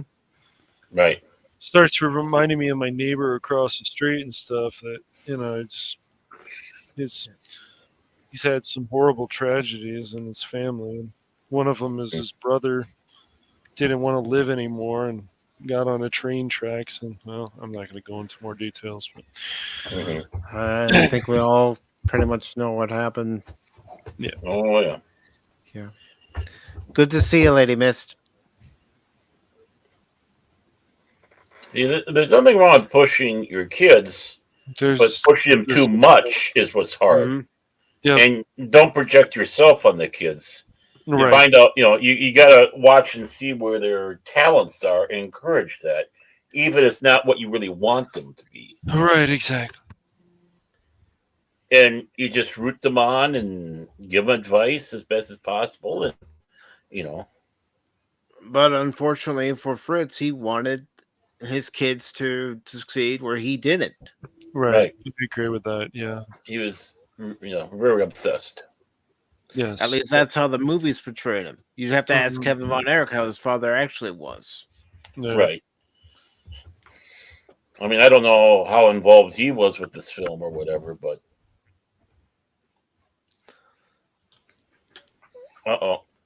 Ric Flair.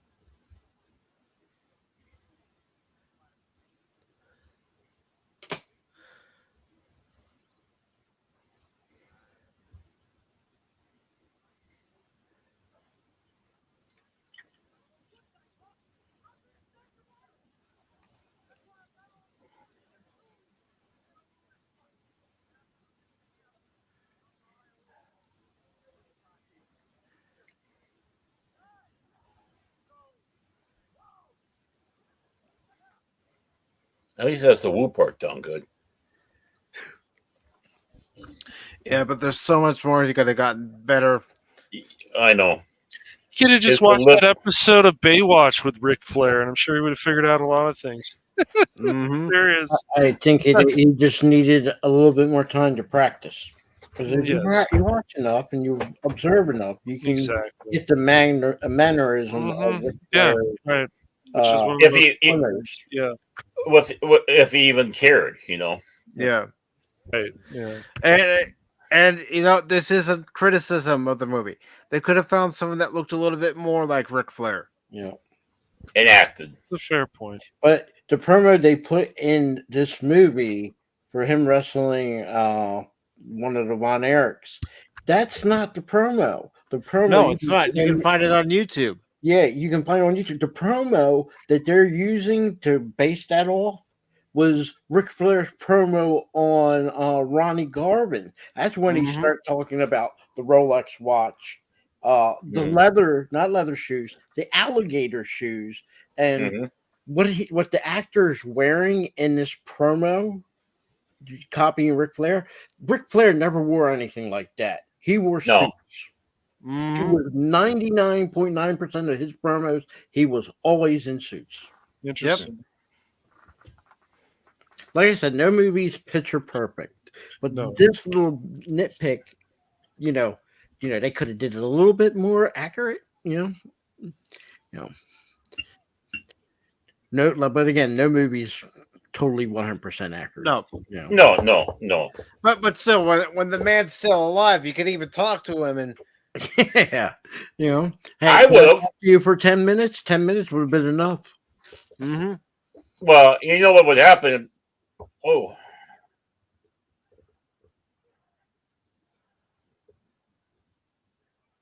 but I will say, even though it's short, whoever they had to do Michael Hayes look like Michael Hayes, and even in that short little clip showing him look like Michael Hayes, the mannerism, everything. Even the Bruiser Brody looks like the Bruiser Brody. Harley Race looks like Harley Race. Yes. Yep. Again, it's nitpicking. I've seen worse on other movies, but Yep.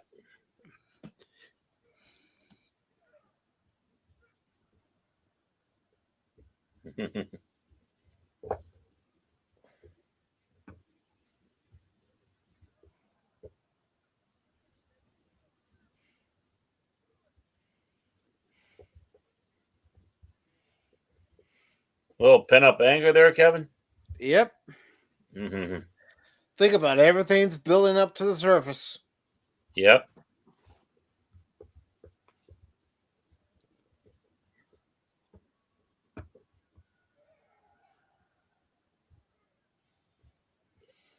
The Iron Claw.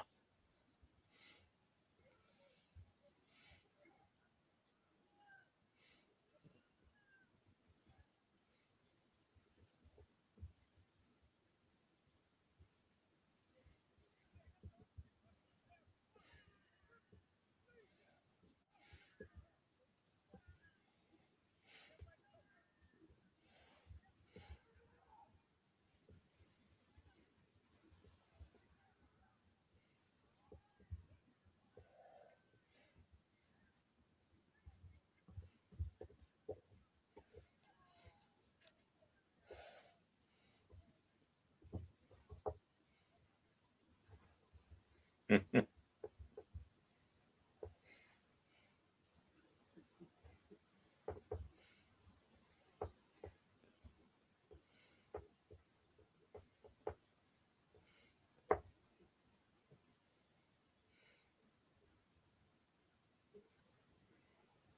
lot of frustration. Mm-hmm.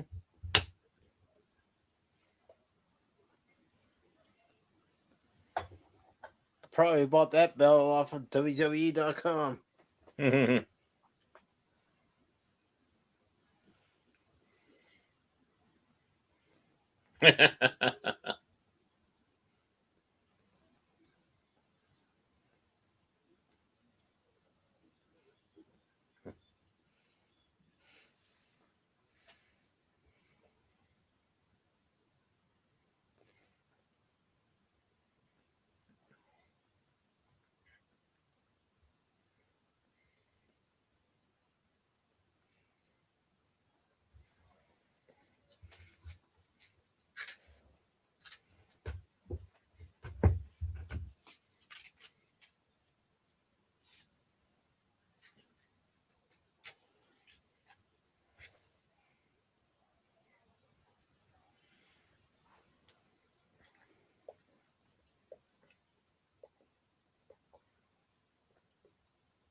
Oh, I love seeing those cars.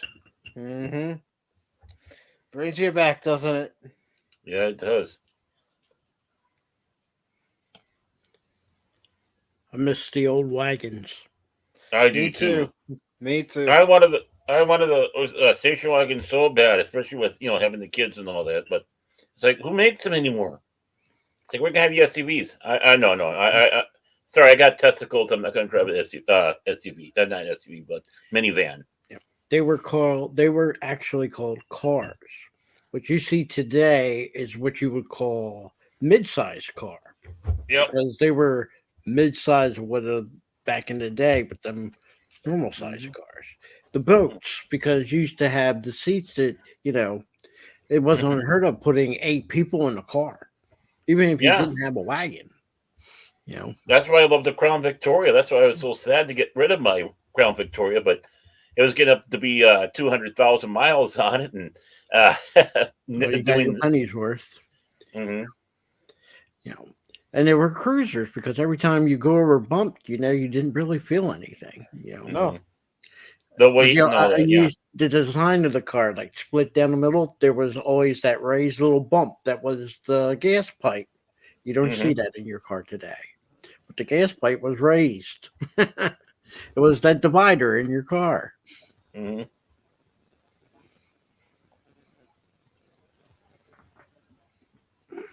And that was back in the day when you didn't have to wear a seatbelt. Yep. Yep. But then again, you have to remember they were cars made out of steel, not Mhm. composite.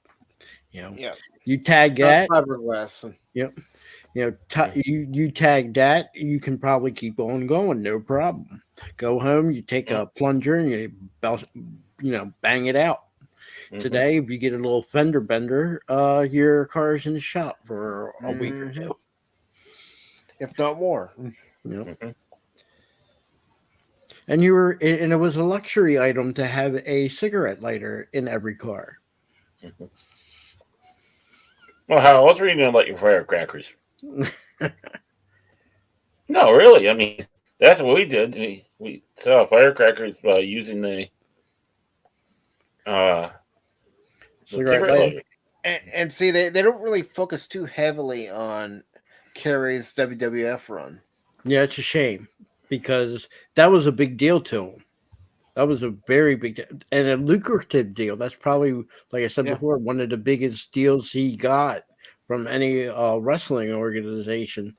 And I believe myself, just my belief, is when he got fired for certain reasons from the WWF, WWE now, uh, Mhm. that caused a severe depression. If he already wasn't depressed before dealing with losing a foot, the accident, and brother dying, uh, you know, yeah, he was. I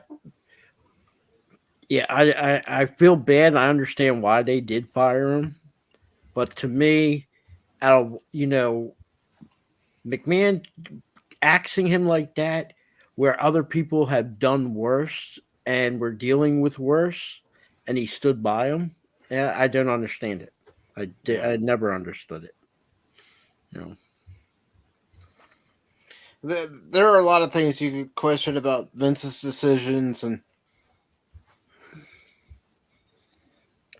But I think the Von Erichs were more popular, more better off when they were in the territory, especially in the Texas region. You know, I mean, they all tried to go elsewhere, well, but didn't work. also think about it. It was true of the WWF back in the '80s. It's still true of the WWF now. They're pomp and circumstance. Yep. Mhm. At least he got to held. I know some people laugh at it, but at least he held the title for 18 days. Yeah. He had the NWA World Title. Give him credit for it. Yeah, and I made a mistake. It was Kerry that won the Intercontinental Championship, not Kevin. I said that at the beginning, but You know, a lot of superstars, and especially like the Von Erichs, there's others out there. Back in the day, they were actually more popular in the territories they were working than when they went into like the WWE or the NWA/WCW. Jerry Mhm. King Lawler was bigger and in known, Memphis. yes, than he ever was for his occasional matches as an announcer over in WWE. You know, might not have got the big paychecks because he was Pay, running the organization, but real quick, pay attention to that right there. Mhm. Just keep it in your mind.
I love that print on the wall.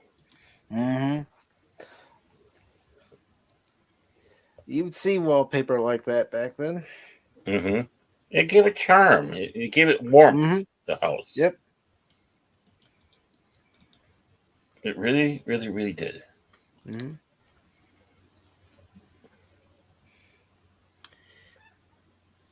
You never want to call in the middle of the night. I have one major beef with this movie. My favorite Von Erich is not in there. He's not in the movie. Chris Von Erich. Yep. It mainly focuses on Kevin, Kerry, David, and Michael. Yep. Mm-hmm.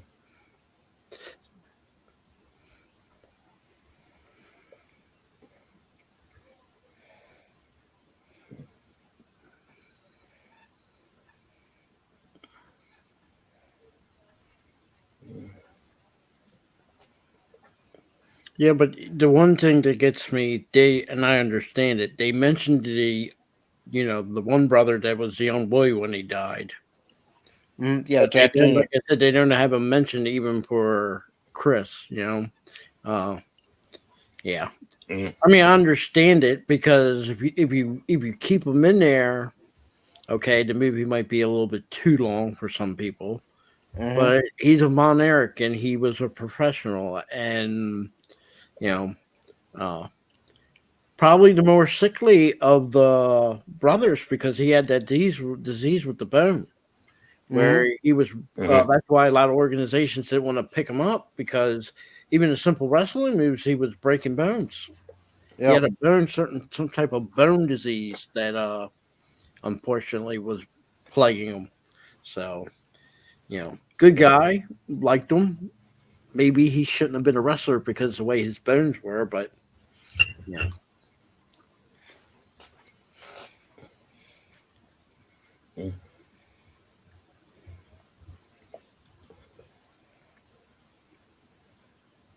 But people don't know he also committed suicide. So there's more brothers than just the ones mentioned in this movie that committed suicide. So, but the youngest, that's why I made sure to put in the description that the family does have tragedy.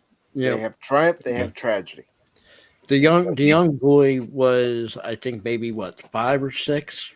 He got in an accident. They had an accident with him. So, so if you think of all the boys, 6 of them, I think there are total. So out of 6 of them, there's only 1. And 1 from an accident, and 4 from pretty much suicide. Yeah.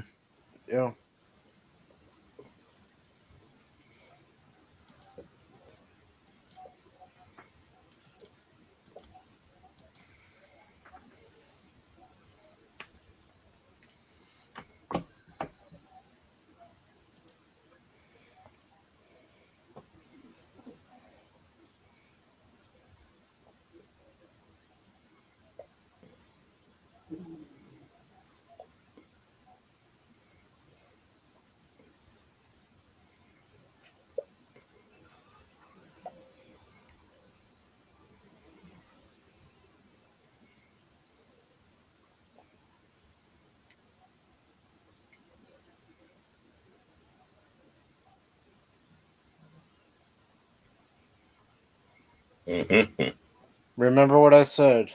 Pay attention to that gift.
I think though in real life wasn't it a shotgun?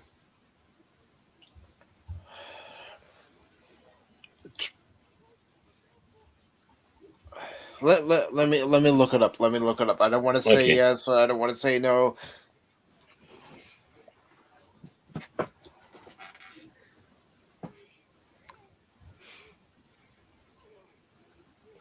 I can see him being pissed at his dad. Mm-hmm.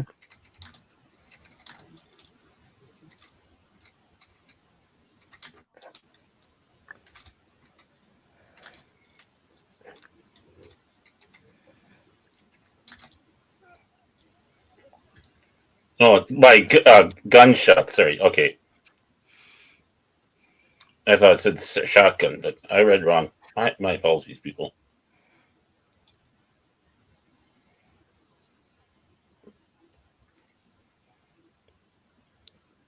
Yeah, self-inflicted gunshot wound. Hmm. I read the line wrong.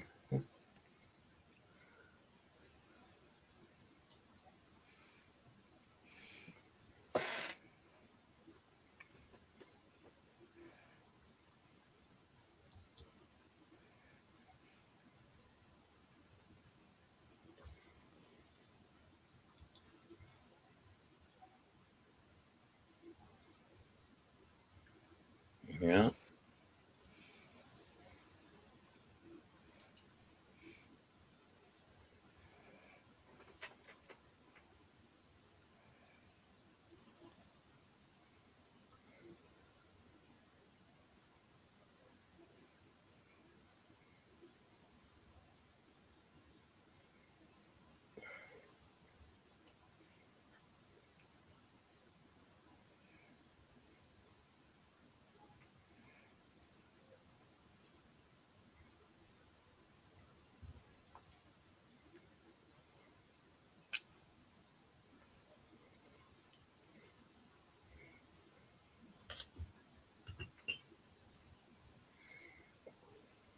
Mm.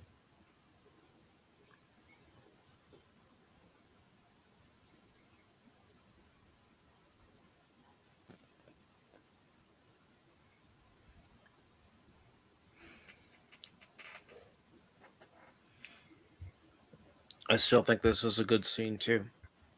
Hmm. Well, yeah, it's where you don't need any dialogue or anything. Just everything Music, is right? the music and the body language. Yep. Mm-hmm. Even without the music and just being silent can be very effective too. Right. Mhm. You know, things.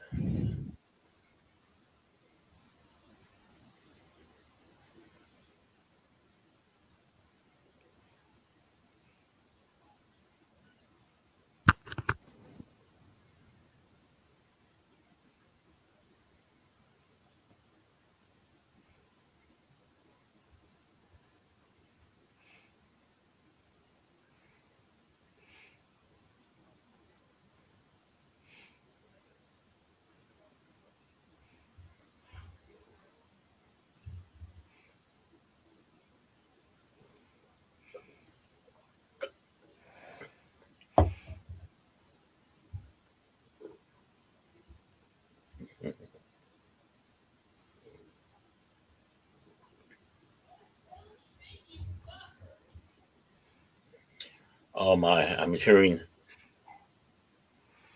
I, hearing the wife. I I don't know what she said, but I did hear. You motherfucker is what she yelled. I think she's listening to a speech. She probably is. If she said "you motherfuckers," Yeah. No, not plural, singular. no. Directed as one individual.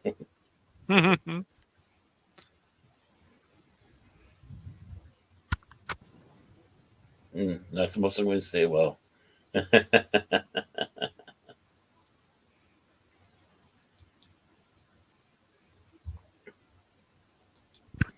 It's not hard to find these motherfuckers, though, Baron. No. mm,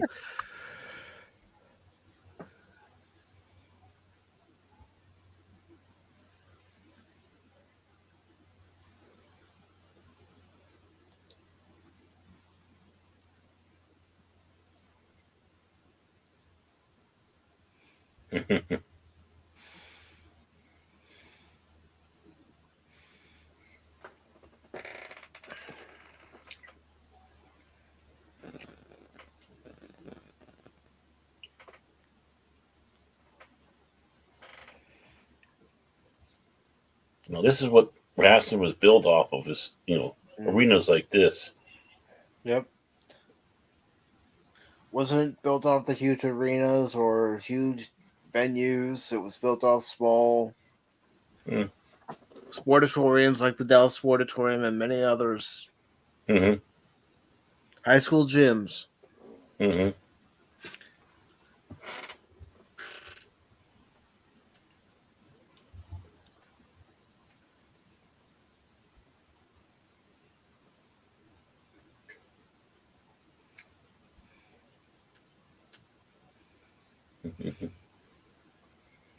Grab a hungry man.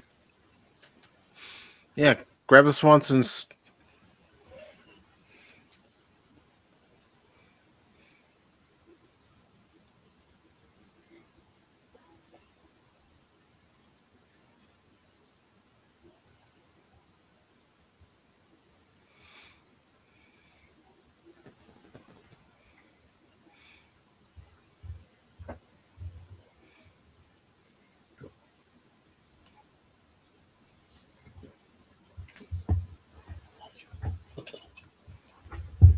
Go that way.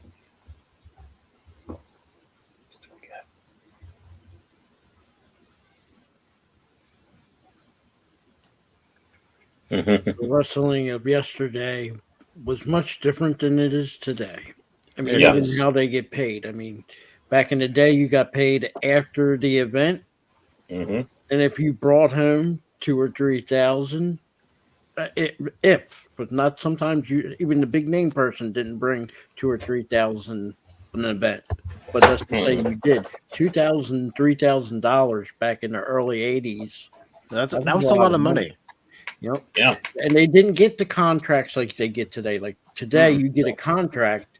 Your contract's for the year, for example. So the way you get paid is totally different. These guys could be paid. Okay, you get paid tonight, and If you make a TV appearance, you get paid.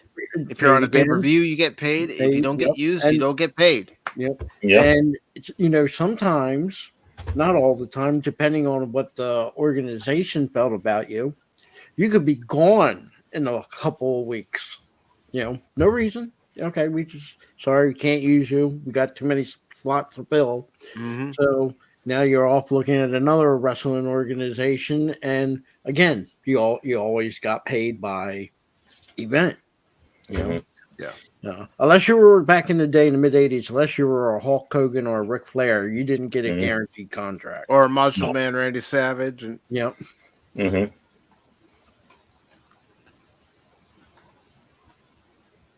And sometimes when if they did have some form of contract and it expired, while you were negotiating, like say you were in the WWF as it was known at the time, let's say your contract expired and you want to renegotiate or set up a new deal, while you're not technically under contract, you would go. Think about Lex Luger.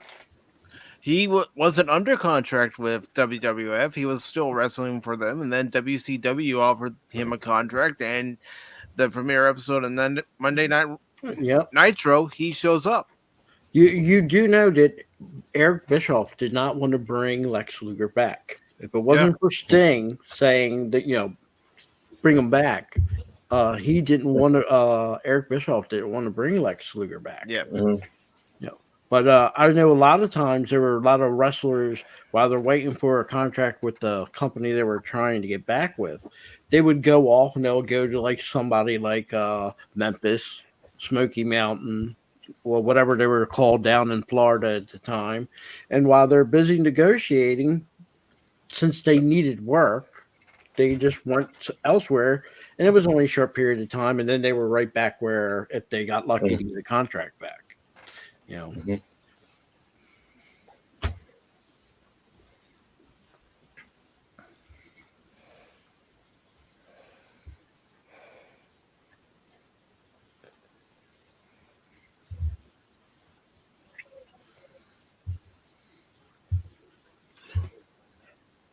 Yeah, there's that real picture of them all. Mm-hmm.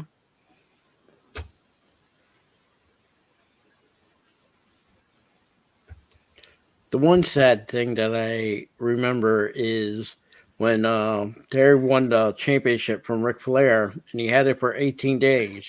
And they knew Wow. ahead of time he was only going to have it for 18 days. On the NWA belt, there's a nameplate that they pop off and they put on. Mm-hmm. They only put his initials on. And even Ric Flair said that was kind of cheesy.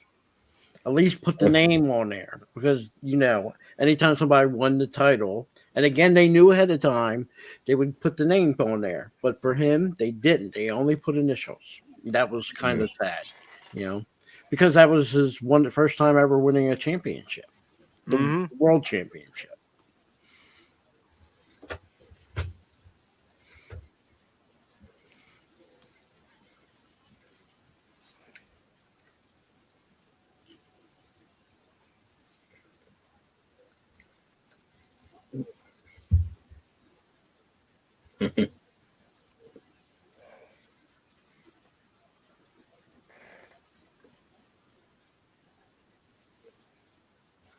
Yeah, it's a very good film. We need movies more like this again. Mm-hmm. I mean, I don't know if they had a big budget or not, but it doesn't matter. I'll look it up and see what the budget was. Yeah. And yes, Maxwell Jacob Freedom, MJF, who is currently in AEW, was an executive producer because he was also a consultant. Mm-hmm.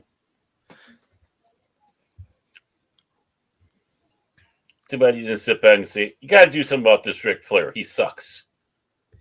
You're welcome, Lady Mist. This is why I like doing the Watch Party, so everybody can enjoy them. Mm-hmm. Yes. And being that's on Cosby, BBC Films.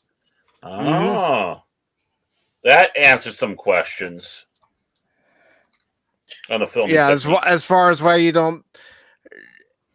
Also, it answers the questions why you don't see the Confederate flag. I think they should have still had that Confederate flag robe that Michael P.S. Hayes wore, because that's what he wore during his time in professional wrestling. Yep. I mean, especially as a Freebird, that was what he was known for. Yeah. Yep. There were other wrestlers that had to use the Confederate flag, the Texas flag.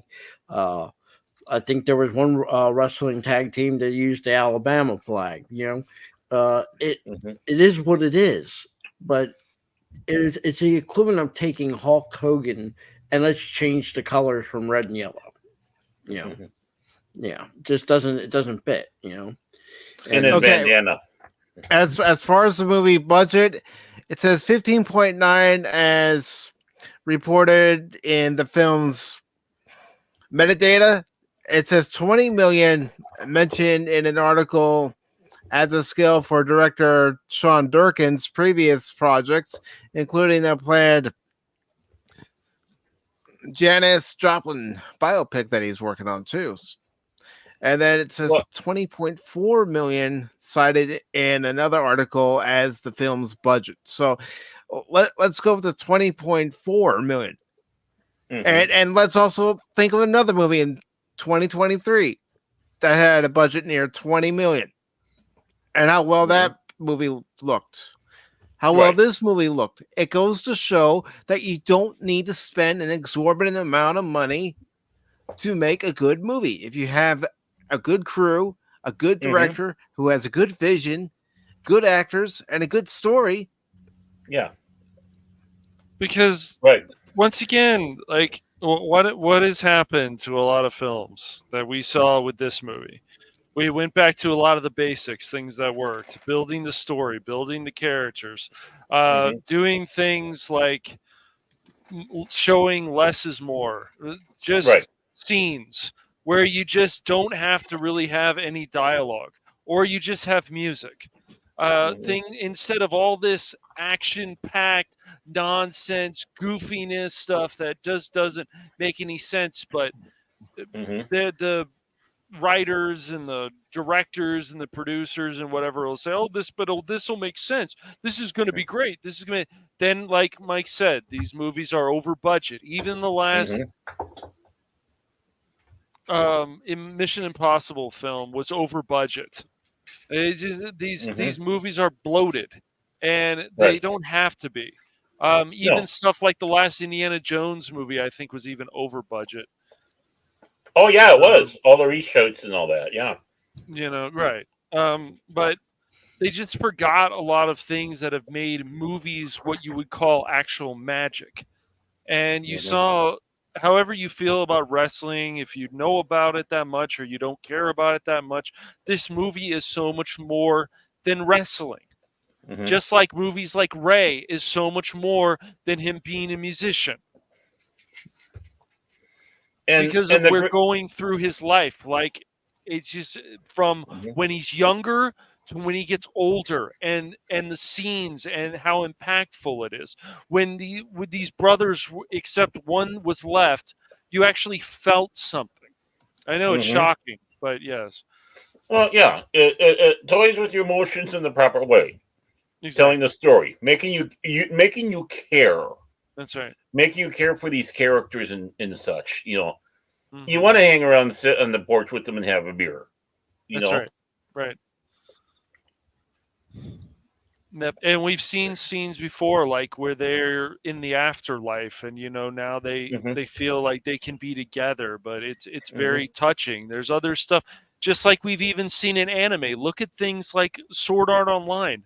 They make you feel something, Baron. Where's my Sword Art Online? Oh, I swear. I gotta finish watching that. But I'm just saying that I'm going to say this because you brought it up and it plays a part in your theme there. It was a good scene, but I don't think it would have been. I think could have been different, especially after Terry does the suicide, and you see the next scene is he's supposedly in heaven. He's jumping around on all his feet now. He sees his brothers. Right. I mean, I'm not questioning people's vision of heaven. No. But that could give the wrong thing to the wrong people, thinking that, okay, if I do something to myself, then this is going to happen. No one knows what's going to happen on the other side. Right. I understand they're trying to make a good feeling about a bad situation, but if they were so concerned about making a bad situation in the movie by having the last brother who was missing because they thought too many suicides would affect people, to me, and it's just my opinion, seeing that clip, and I know they needed to have a good thing, so let's show heaven, that can give somebody the wrong idea. Hey, I lost my arm, I lost my foot. What they should be saying is why he was alive and losing his foot, and what it took, the heroic ability to try to get back in the ring, to do all the moves. And granted, he did all his moves with a prosthesis foot.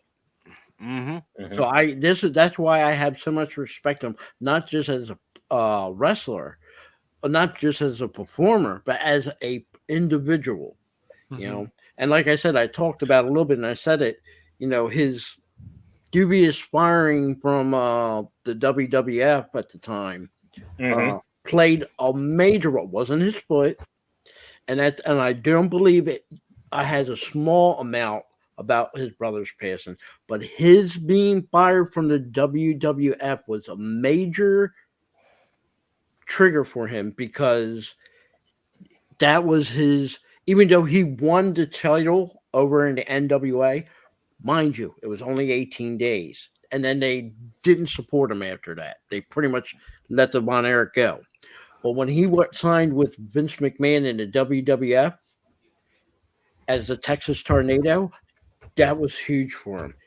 He made more money during the time as a Texas Tornado in the WWF/WWE than he did. Well, you can just call it WWF because that's what it was during the time. But the thing is, the reason I won't go into the total reason why they fired him.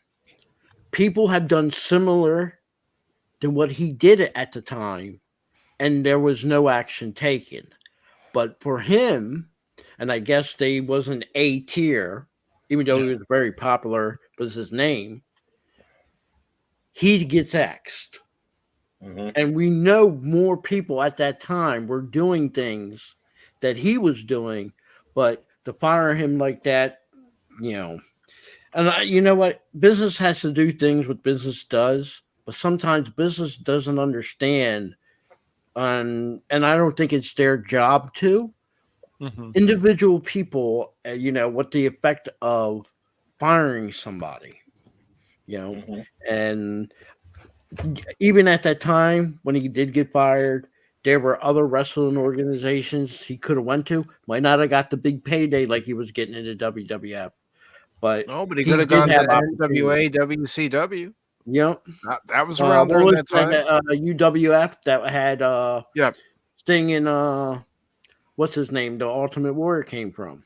He could have gone to the AWA too, or even New Japan. He could have went there. They paid good. It's just like I said. I just think there was already issues mentally, probably with him losing the foot, losing 2 or 3 of his brothers. But the firing, I think, was what pushed him over the edge. And he's also in a lot of pain too. So obviously, there. If you can go on YouTube, you can see some of the wrestling that he did. And there's one that WWE even won't show anymore, where he's in his prosthesis foot and he's doing the movement, throwing over somebody against the rope and everything, and his foot is bleeding. Because his prosthesis didn't quite, even his brother said it, didn't quite fit. So that movement that he was doing, he tried putting his prosthesis with 1 sock. Well, there's irritation, So then he did 2 socks, and then he did the bandages and the sock. I mean, the man tried everything, but granted, he practically did it with 1 good foot and basically just the leg and the stump. Give him credit. So. Now, the reason I brought this up, these are all the digital movies I have on Fandango that I accumulated over time when it was known as Voodoo. And I just thought I'd go through it, and you guys can decide what we want next month. Aquaman. Okay, 1 vote for Aquaman. No, I'm kidding. Don't take that vote serious. I'm not. I'm gonna scroll through, and I won't go fast. I'll go slow.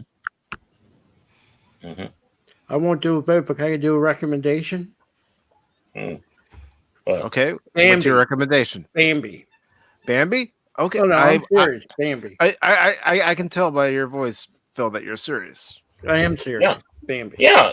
Not the Bambi Part 2 that has that actor that I don't like voicing in there. The original Bambi. Because there is another Bambi. And who's the actor you don't like? But with a certain actor I don't like voicing as Bambi's father. Patrick Not very Stewart? popular, but yeah. But the original Bambi, I just want to be clear, the original Bambi. Is the actor Patrick Stewart? This one right here. This one right here. Yeah, it's a classic movie. Okay, so we have a vote for Bambi. Ooh, Big Hero 6 is always very good to watch. Well, that was known in the animated Batman. The Killing Joke's pretty good. Could have been a lot better. The comic book, graphic.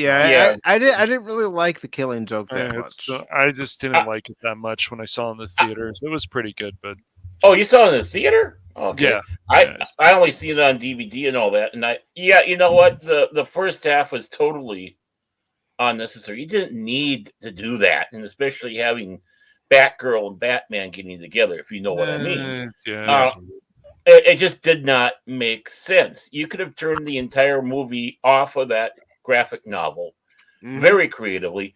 And I'm sort of disappointed that, they went with more, trying to get more towards the animated series Batman instead of the artwork from the graphic novel. Brian Boland, excellent artist. One of the best out there. I mean, his work in Judge Dredd, fantastic, and other works. His artwork in the novel, graphic novel, was just superb. And they should have tried to copy more Boland in that one. But even so, yeah, I mean, even when you got to what the Killing Joke is, they could have done much more with that. Gotten rid of that first part and just went with the whole thing. You know, starting off with the joke. Yeah. Now there are a couple movies here that I did buy on sale, and I'm glad I bought them on sale because I didn't care for them. Batman v Superman being one. Yeah. And then Ghostbusters 2016. Like I said, Big Hero 6 is always worth watching, I feel. Whoa, yeah. Whoa. You bought that on movie? Sale, Baron, on sale. I don't care if it's on sale. They should have paid you. I didn't know what I was getting into at the time. It my eyes to see me is the greatest movie ever made. Caddyshack 2 on there. My Caddyshack is on Chatty Cash. Come on. But here's my serious choice. Even without seeing the rest of that list, Dunkirk. All right. Oh yeah, the Doctor Strange movie. The first Dunkirk is a very good movie. Yeah, it is. Dunkirk wouldn't be a bad choice at all. Yeah. The first, the Doctor Strange, the first one was pretty darn good. I thought it is. It's very good for a Marvel film. Yeah, it is. It is. The second one's a mess, and it was only worth seeing for free. Even that, never mind. Well, look, Cash, my favorite movie, Ghostbusters 2016 extended edition. They extended the horror. Gosh, who is it? Crit showed me some clips of that movie, and I'm like, okay, this is enough. I can't do this. Yeah.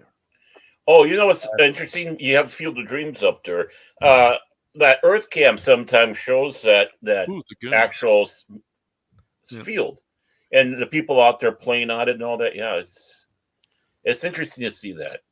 I say there should be some night we do either Goodfellas or The Godfather. We still got to watch The Afterlife, don't we? I would. Afterlife, yeah. Well, you know what? We can make Afterlife a watch party if we want. This way, you guys can see it for the first time. Since I know Baron and I need to watch. You haven't seen it yet. Yeah, okay, that's a good one on the list. That's my second. Yeah. Dunkirk's my first. Ghostbusters. Okay. Afterlife is my second choice. Those are all good. I think Phil has maybe Big Hero 6, Big Hero 6 definitely is worth always watching. You guys are going to hate me, but I actually do like the movie Green Lantern. Really? So does my dad. I haven't seen it. We could do it. Ryan Reynolds going from DC to Marvel, and I don't know. That movie's forgettable, but my dad liked it a lot when we saw it in the theater. Well, I like Green Lantern. That's the thing, and I never saw it because a lot of times just hearing the character is awesome, but I mean, great, definitely. But Al Jordan and Stewart. I liked Hangover. I did not like Hangover 2.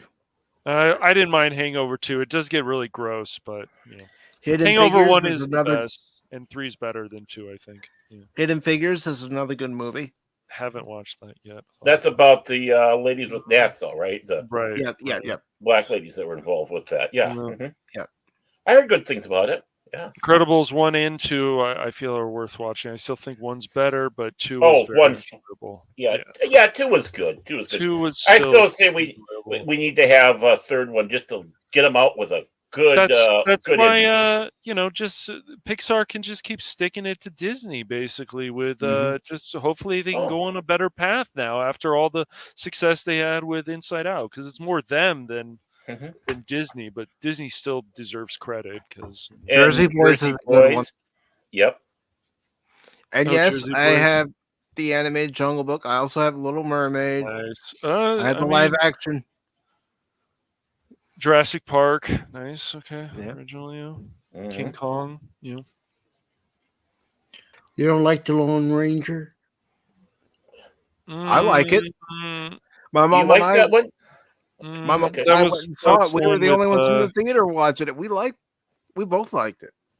I mean, I'm not knocking you. That's the one with Depp and bad movies, but Yeah.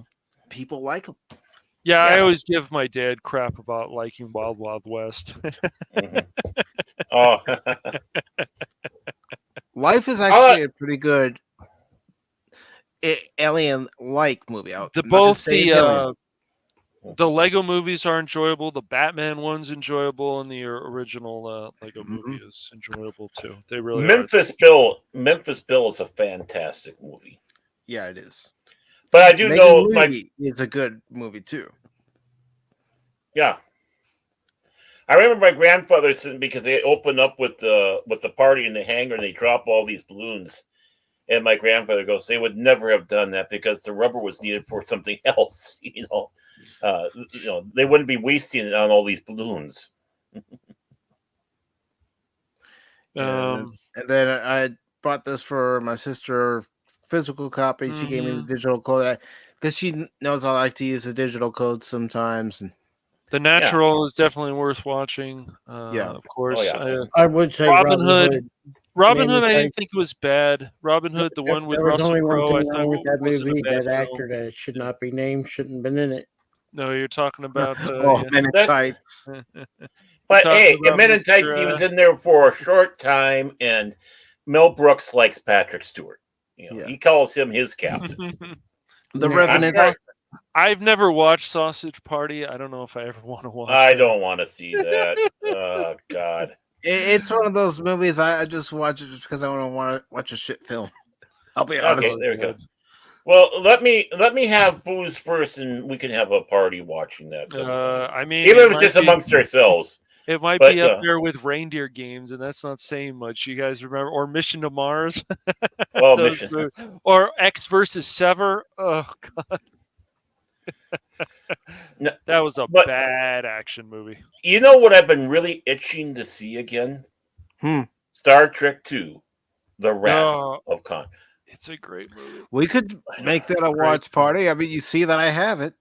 Yeah, I know. It would be a double feature with Star Trek 5. Where's 3? Where's 5? Where's motion picture, man? Come on, man. Show the love, man.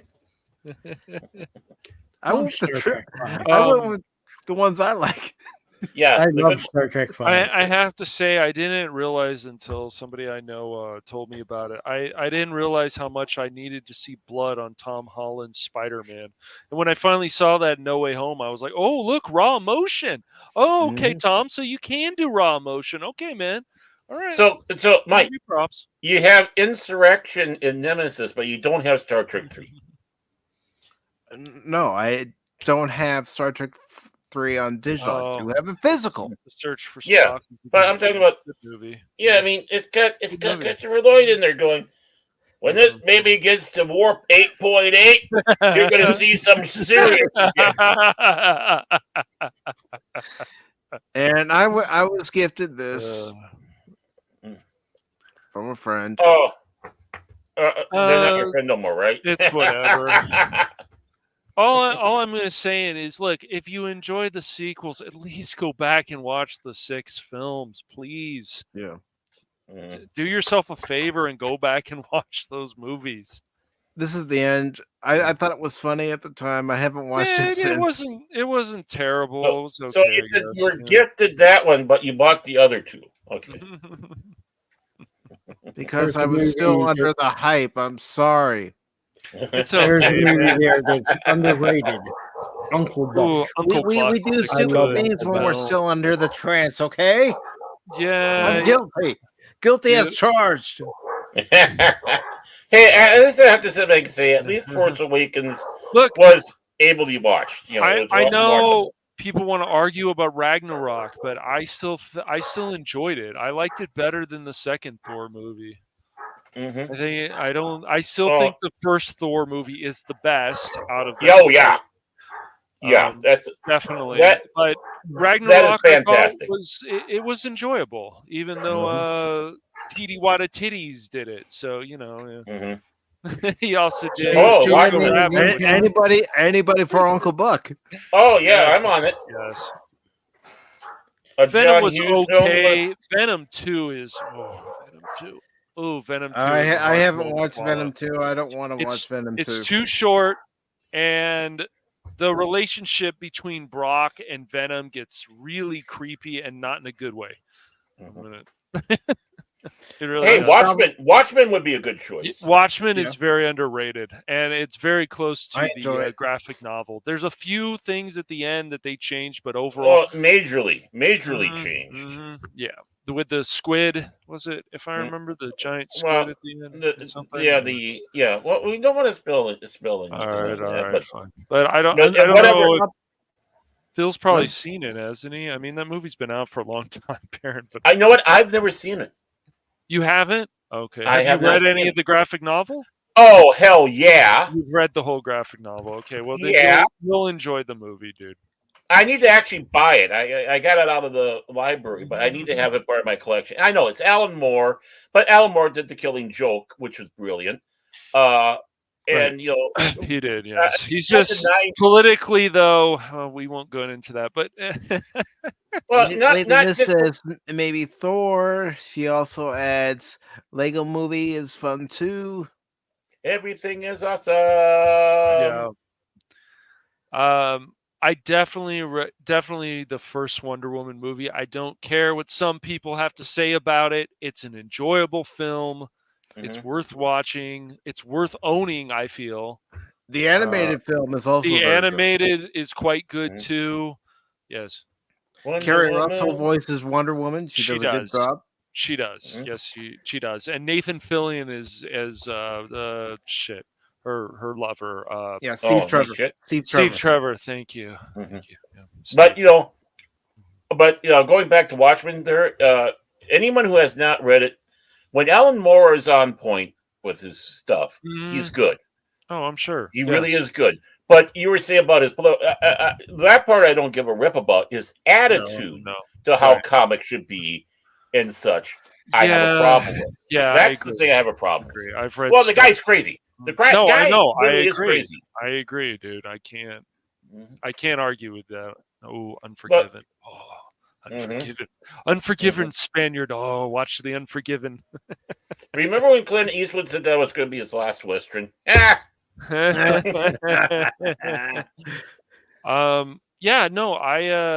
Toy Story I still think is a good movie. 5, I mean, basically everybody's coming back that's still alive, and most of the cast is still alive, the voice cast. So it may be still enjoyable. Pixar after Inside Out 2, hopefully let's not fuck up again.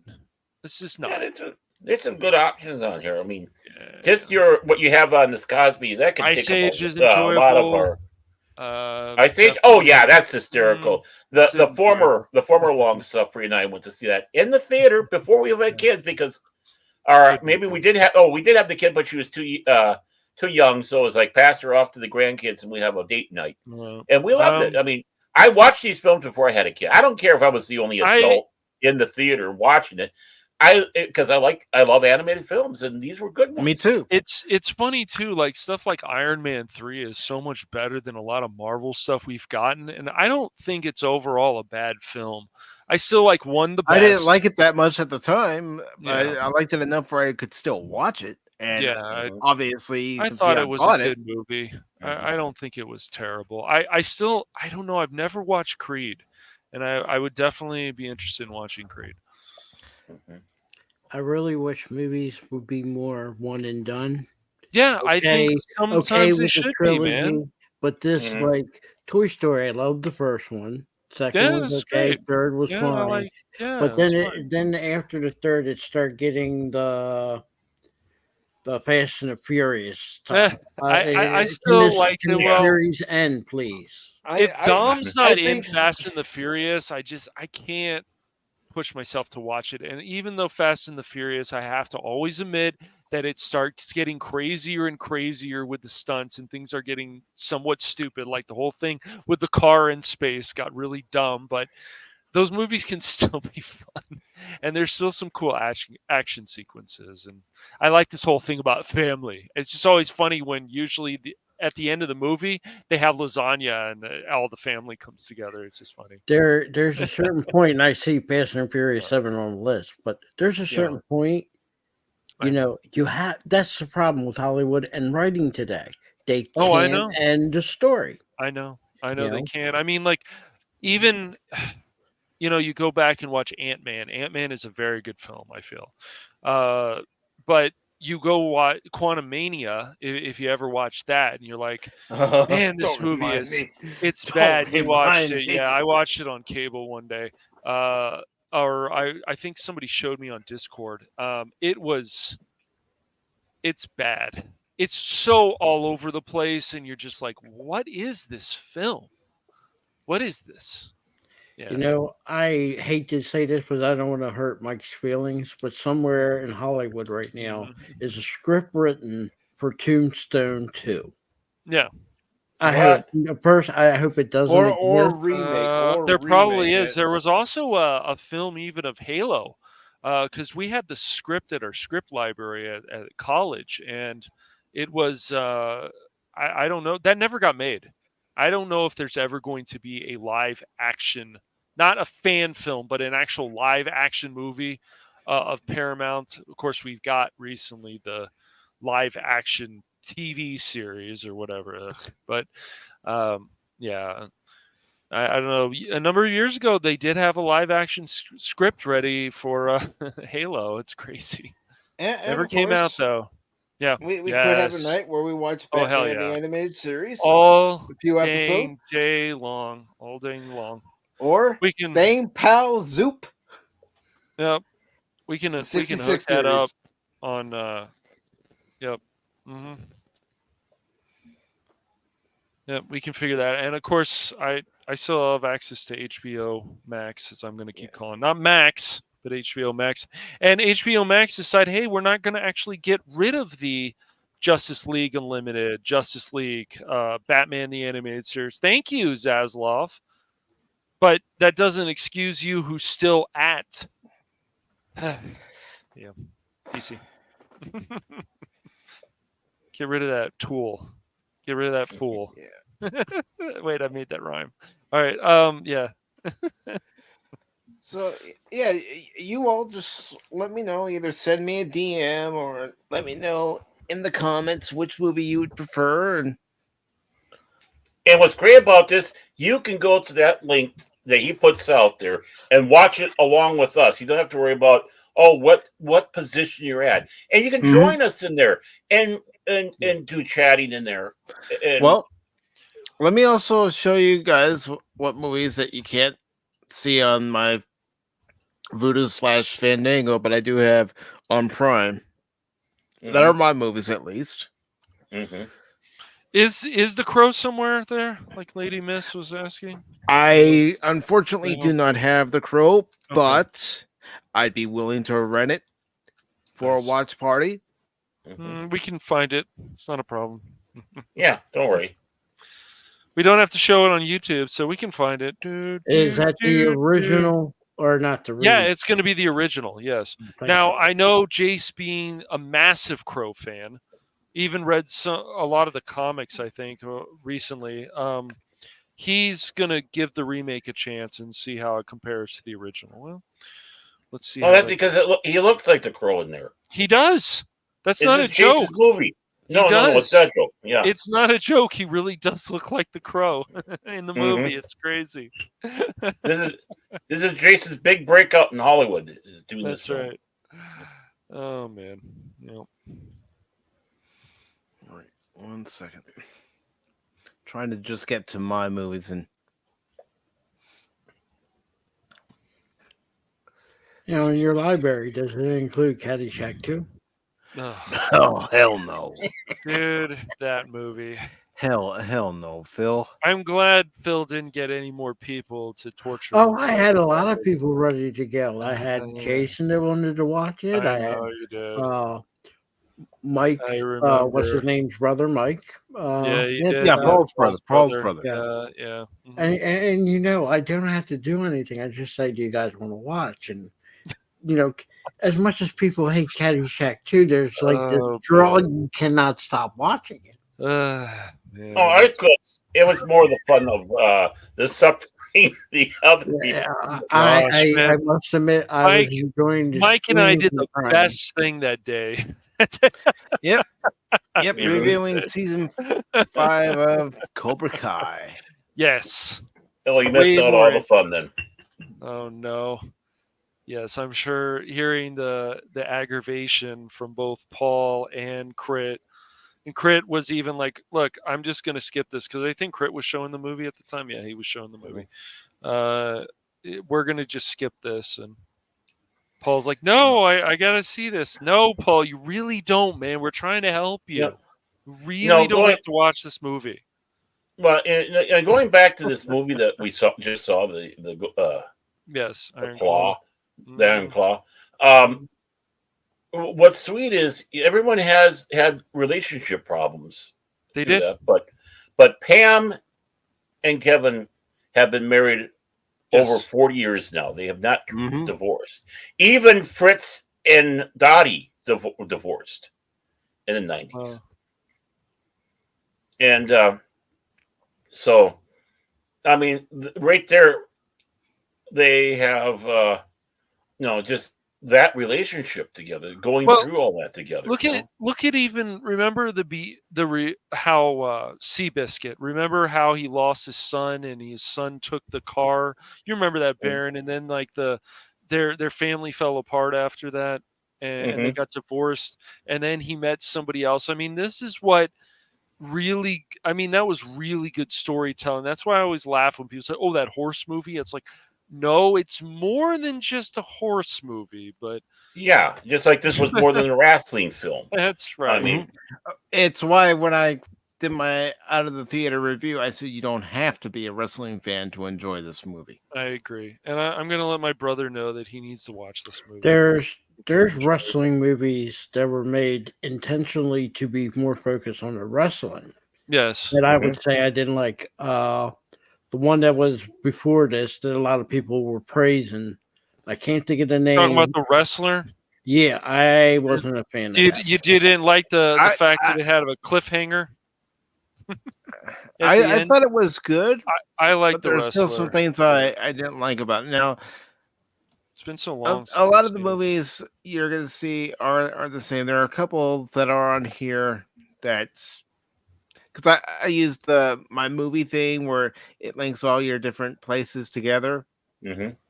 So if we wanted to watch Bill and Ted Face the Music, I have that. I also have Bill and Ted. I heard it's pretty good. Excellent Adventure, and also Bogus Journey. Don't Fear the Reaper, Ted. I heard that. I can't remember if it's Ted or Bill, but people got so mad at me on IGN. I remember when I said I didn't like Bogus Journey very much, man. People were angry. Now, yeah, as you can see on here, I have Iron Man on here. Funny to me. So we can go from the Iron Claw to the Iron Man. We can watch Iron Man if we wanted to. Oh, Logan is a very good film. Lost in Space. Yeah, that's not bad. That's pretty good. Not bad. But you know what's kind of funny? It's pretty good. Yeah. What that movie seemed to me was 3 episodes put into a movie. Because there was little breaks, this story, then this story, and then this story. That's the one thing I was made note of when I watched it. We got to do bonus feature. We have to do The Last Jedi with the bonus features. Well, don't you agree? Bill saw it recently and he had never seen it. I still think something like Treasure Planet is underrated. Oh yeah, Treasure Planet is definitely underrated.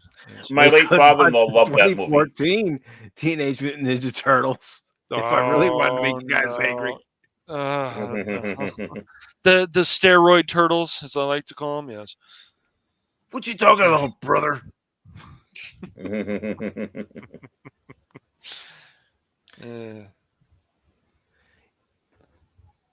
Yeah, you see on here, I don't have Thor on here, but I have Ragnarok and of course the Dark World. The Dark World, yeah. We can watch Wayne's World. Wayne's World, party time, excellent. Watched that a long time. Remember, Al Bundy's in there. Ed O'Neill. That's right. Yeah. And that one scene in there brought back Bohemian Rhapsody. When it was never as it was not as popular until that movie came out, and how they did it in the movie that really fired people off with the song. I still say Solo is actually a pretty good movie. I know I know I there's like certain people that don't. YouTubers out there that love to say Solo lost money, Raylos are weird and all that, fine, whatever. But I still think Solo's a pretty good movie.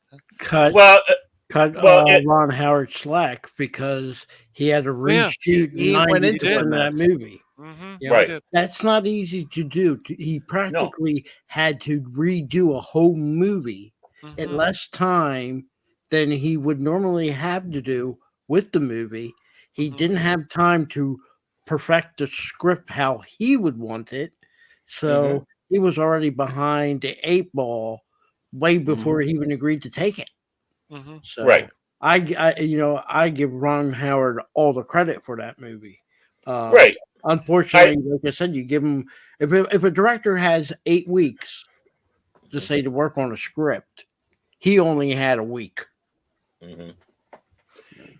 And the thing too about that film, I consider it folklore Star Wars. One of those stories where people talk around in a cantina, and talking about Han Solo's early days and stuff like that. I don't consider it a quote unquote canon when it comes around to real Star Wars, which is the EU. But it's an interesting little take where you can look at it being the folklore aspect. So it can fit into the world of the EU easily as that, and only that. But there are things in that film that made absolute no sense, like the shower with Chewbacca Yeah. on a ship that would not have a shower for one because it's not big enough, and a few other things. Obviously having Fleabag being the activist droid, and suggesting that she and Lando bang. I put a flashlight on me, and me and Lando went to the back there. No, that stuff. But what I think really hurt Solo was The Last Jedi, because people really had a bad taste in their mouth from that other one. Plus, it was also a standalone film, which doesn't really garner much interest unless it's part of the quote unquote saga. But The Last Jedi really did hurt it. People were really mad, really pissed. I don't want to waste my money on this BS. Well, I it's think just also having the relationship with a robot That's what I just said. Which wouldn't I just said that wouldn't fly, just doesn't fly. Well, yeah. My major beef with that movie was, believe it or not, the Millennium Falcon. well, Not that I didn't mind, it showed the mandible without the unit that's supposed to fit there, but when they actually show it and it gets discharged, yeah, you mean to tell me from that point all the way to A New Hope, which is a couple of years, Han Solo couldn't get the special pod put back in place? Well, That drilling freighter was Maybe he preferred it without it. huh? Yeah. Well, He preferred it's not supposed to be like a light pod where it's supposed to be. I think it's supposed to be like a portable cargo hold. Yeah, except in this movie, it was an escape pod. Yeah, their escape pods are. If you remember from A New Hope, their escape pods were under the floor, which it got ejected downward, not outward. So right, but you're absolutely right. That should have been a cargo pod in there, because that's how people were showing the additional things you could do with between the mandibles, and one was to add cargo space to have more cargo. But for Han Solo, he didn't necessarily want to have that, because he wanted a ship that was fast and agile, and putting stuff like that, extra mass, slows you down, and you can't do some of the moves you think would be without. And he also wanted to intentionally make his ship look like it's dinged up while it's something more. Trying to do a smuggler trick. I like the the appearances original can version. be deceiving. I like the original version of the Millennium Falcon. One reason I like a beat up ship, as opposed to that pristine looking Millennium. And I understand it has to start somewhere, but I'm pretty sure even what's his name, Mr. Colt 45. I can't think of his the character he played. Lando Calrissian. He also was a smuggler. So his ship should look a little beat up too, even though he had money. But Yeah, but two different personalities too. Yeah. Well, remember, Lando Calrissian, the true Lando Calrissian man, was a man of elegant stature and so elegant that in Empire Strikes Back, at the end of the movie, he had to steal Han Solo's clothes. Hey, he ran with only the clothes on his back. You know, know what? like When I Han seen Solo that had spare clothing to, that he can make him look up. Come on now, they gave him the white T-shirt. They gave him the, the vest leather. Couldn't they give him a red leather T-shirt? vest? Well, the thing is Han didn't have the vest in Empire Strikes Back. He had the jacket. So that'd be in there. And Han didn't wear the same outfit every day. No, he had other clothes in there. So that makes sense. And Lando escaping with just the clothes on his back, and they're about roughly the same size. That was believable when they threw that at the end of Empire Strikes Back. It's like people make comments like, well, put yourself in Lando's place. What are you gonna do? You need to have a different clothes on, and it's available. A machine and a dryer on the Millennium Falcon. I think there might have been, but still, come on, Phil. You wear the same outfit every day. What's going to happen? It's going to wear out. Charm, lucky shirt. You keep wearing it, man. I'm pretty sure when you're rooting for your hockey team up there in Minnesota, when you have a lucky T-shirt, if you take it off, that it ain't gonna be lucky no more. Oh God, Phil! You tell me you wear the same dirty clothing day in and day out. There are people that are playing EverQuest for 20 years and never stop. I mean, 24/7. And right now, their old T-shirts are still on there back from 2001. Wow. Severely stretched out and ripped. They probably say to themselves, I can do good with a wipey. Well, the thing is, though, honestly, that was absolutely believable how they have that. And I thought it was cool seeing Lando Calrissian dressed like that, like his old, like a smuggler, Of course, as time went along, needless to say, he got his clothes changed. He became a general. And he had that uniform, made him look snazzy. Han was back wearing the vest. I mean, there's, I like the character, but I like how Billy D. Williams says his character should be. Of course. According to him, Lando would know his Lando. No, don't need to worry about a robot. Lando has no problem getting a woman. Well, yeah, well, that's of course not, man. Lando's not a pervert, he's a womanizer. Yeah, he's not a freaking pervert. No. But the thing is that they're wanting to make him pansexual, which is basically a lazy way of saying bisexual. And it's like, no, that's not Lando. Lando was a ladies' man. Yes. He saw a pretty lady. He put the charm on. Look what he did to Leia. Yes. You belong with us amongst the clouds. These aren't my words, but Billy D. Williams said, "Quote: His Lando is not pansexual, bisexual, or antisexual. It's purely female sexual." Oh yeah. Again, he likes Now, real quick, everybody. We are going to head over to Rumble. So if anybody would like to join us on the Rumble side, you're more than welcome to. I will put the link to Rumble into Rumble, the YouTube chat. Hey, YouTube. I'm not allowed Rumble rocks. Cash Money says I can't go. What? You can go. Come you're on the panel, man. Thank you. My Cash Money told me no. I did. Cash Money doesn't have a say as far as what goes on. You're on the fine, show. dude. I have the final say. Yeah, I think you can either call me Michaelmus Prime or Micatron. Remember, I'm just Starscream. I used to the King and Legend of Pop Talk. Oh boy. Well, you're no longer the key to Legend of Pop Talk, Phil. I told you one day that will pass on. Someone else. It did. Not only did it pass on, with Gary and Keith from Pop Culture Minefield. Yes. But also passed on earlier this month with Baron and I watching True Grit. All I can say is I was happy with my run. It was a privilege to outshine Cash that- Money. Well, okay. that's not a hard task. Excuse me? Remember, Phil was installed You in that heard like a me, toilet. Cash Money. I said that's not a hard task. I didn't stutter, did I? I Excuse didn't me? stutter, did I, son? That's all Did I right. stutter? No. I can always find other people to replace. It's not a problem. you ain't replacing me on this show. The Game of Streams, yes, but this show, no. What? Yep.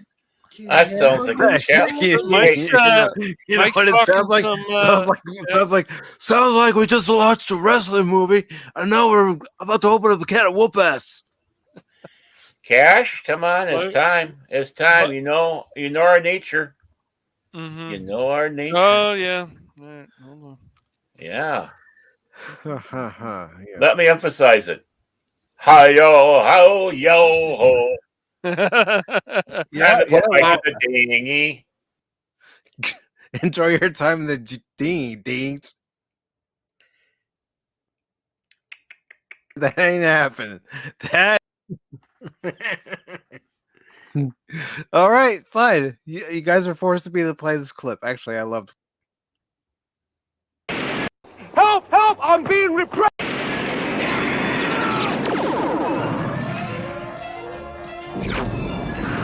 Extinction to all traitors!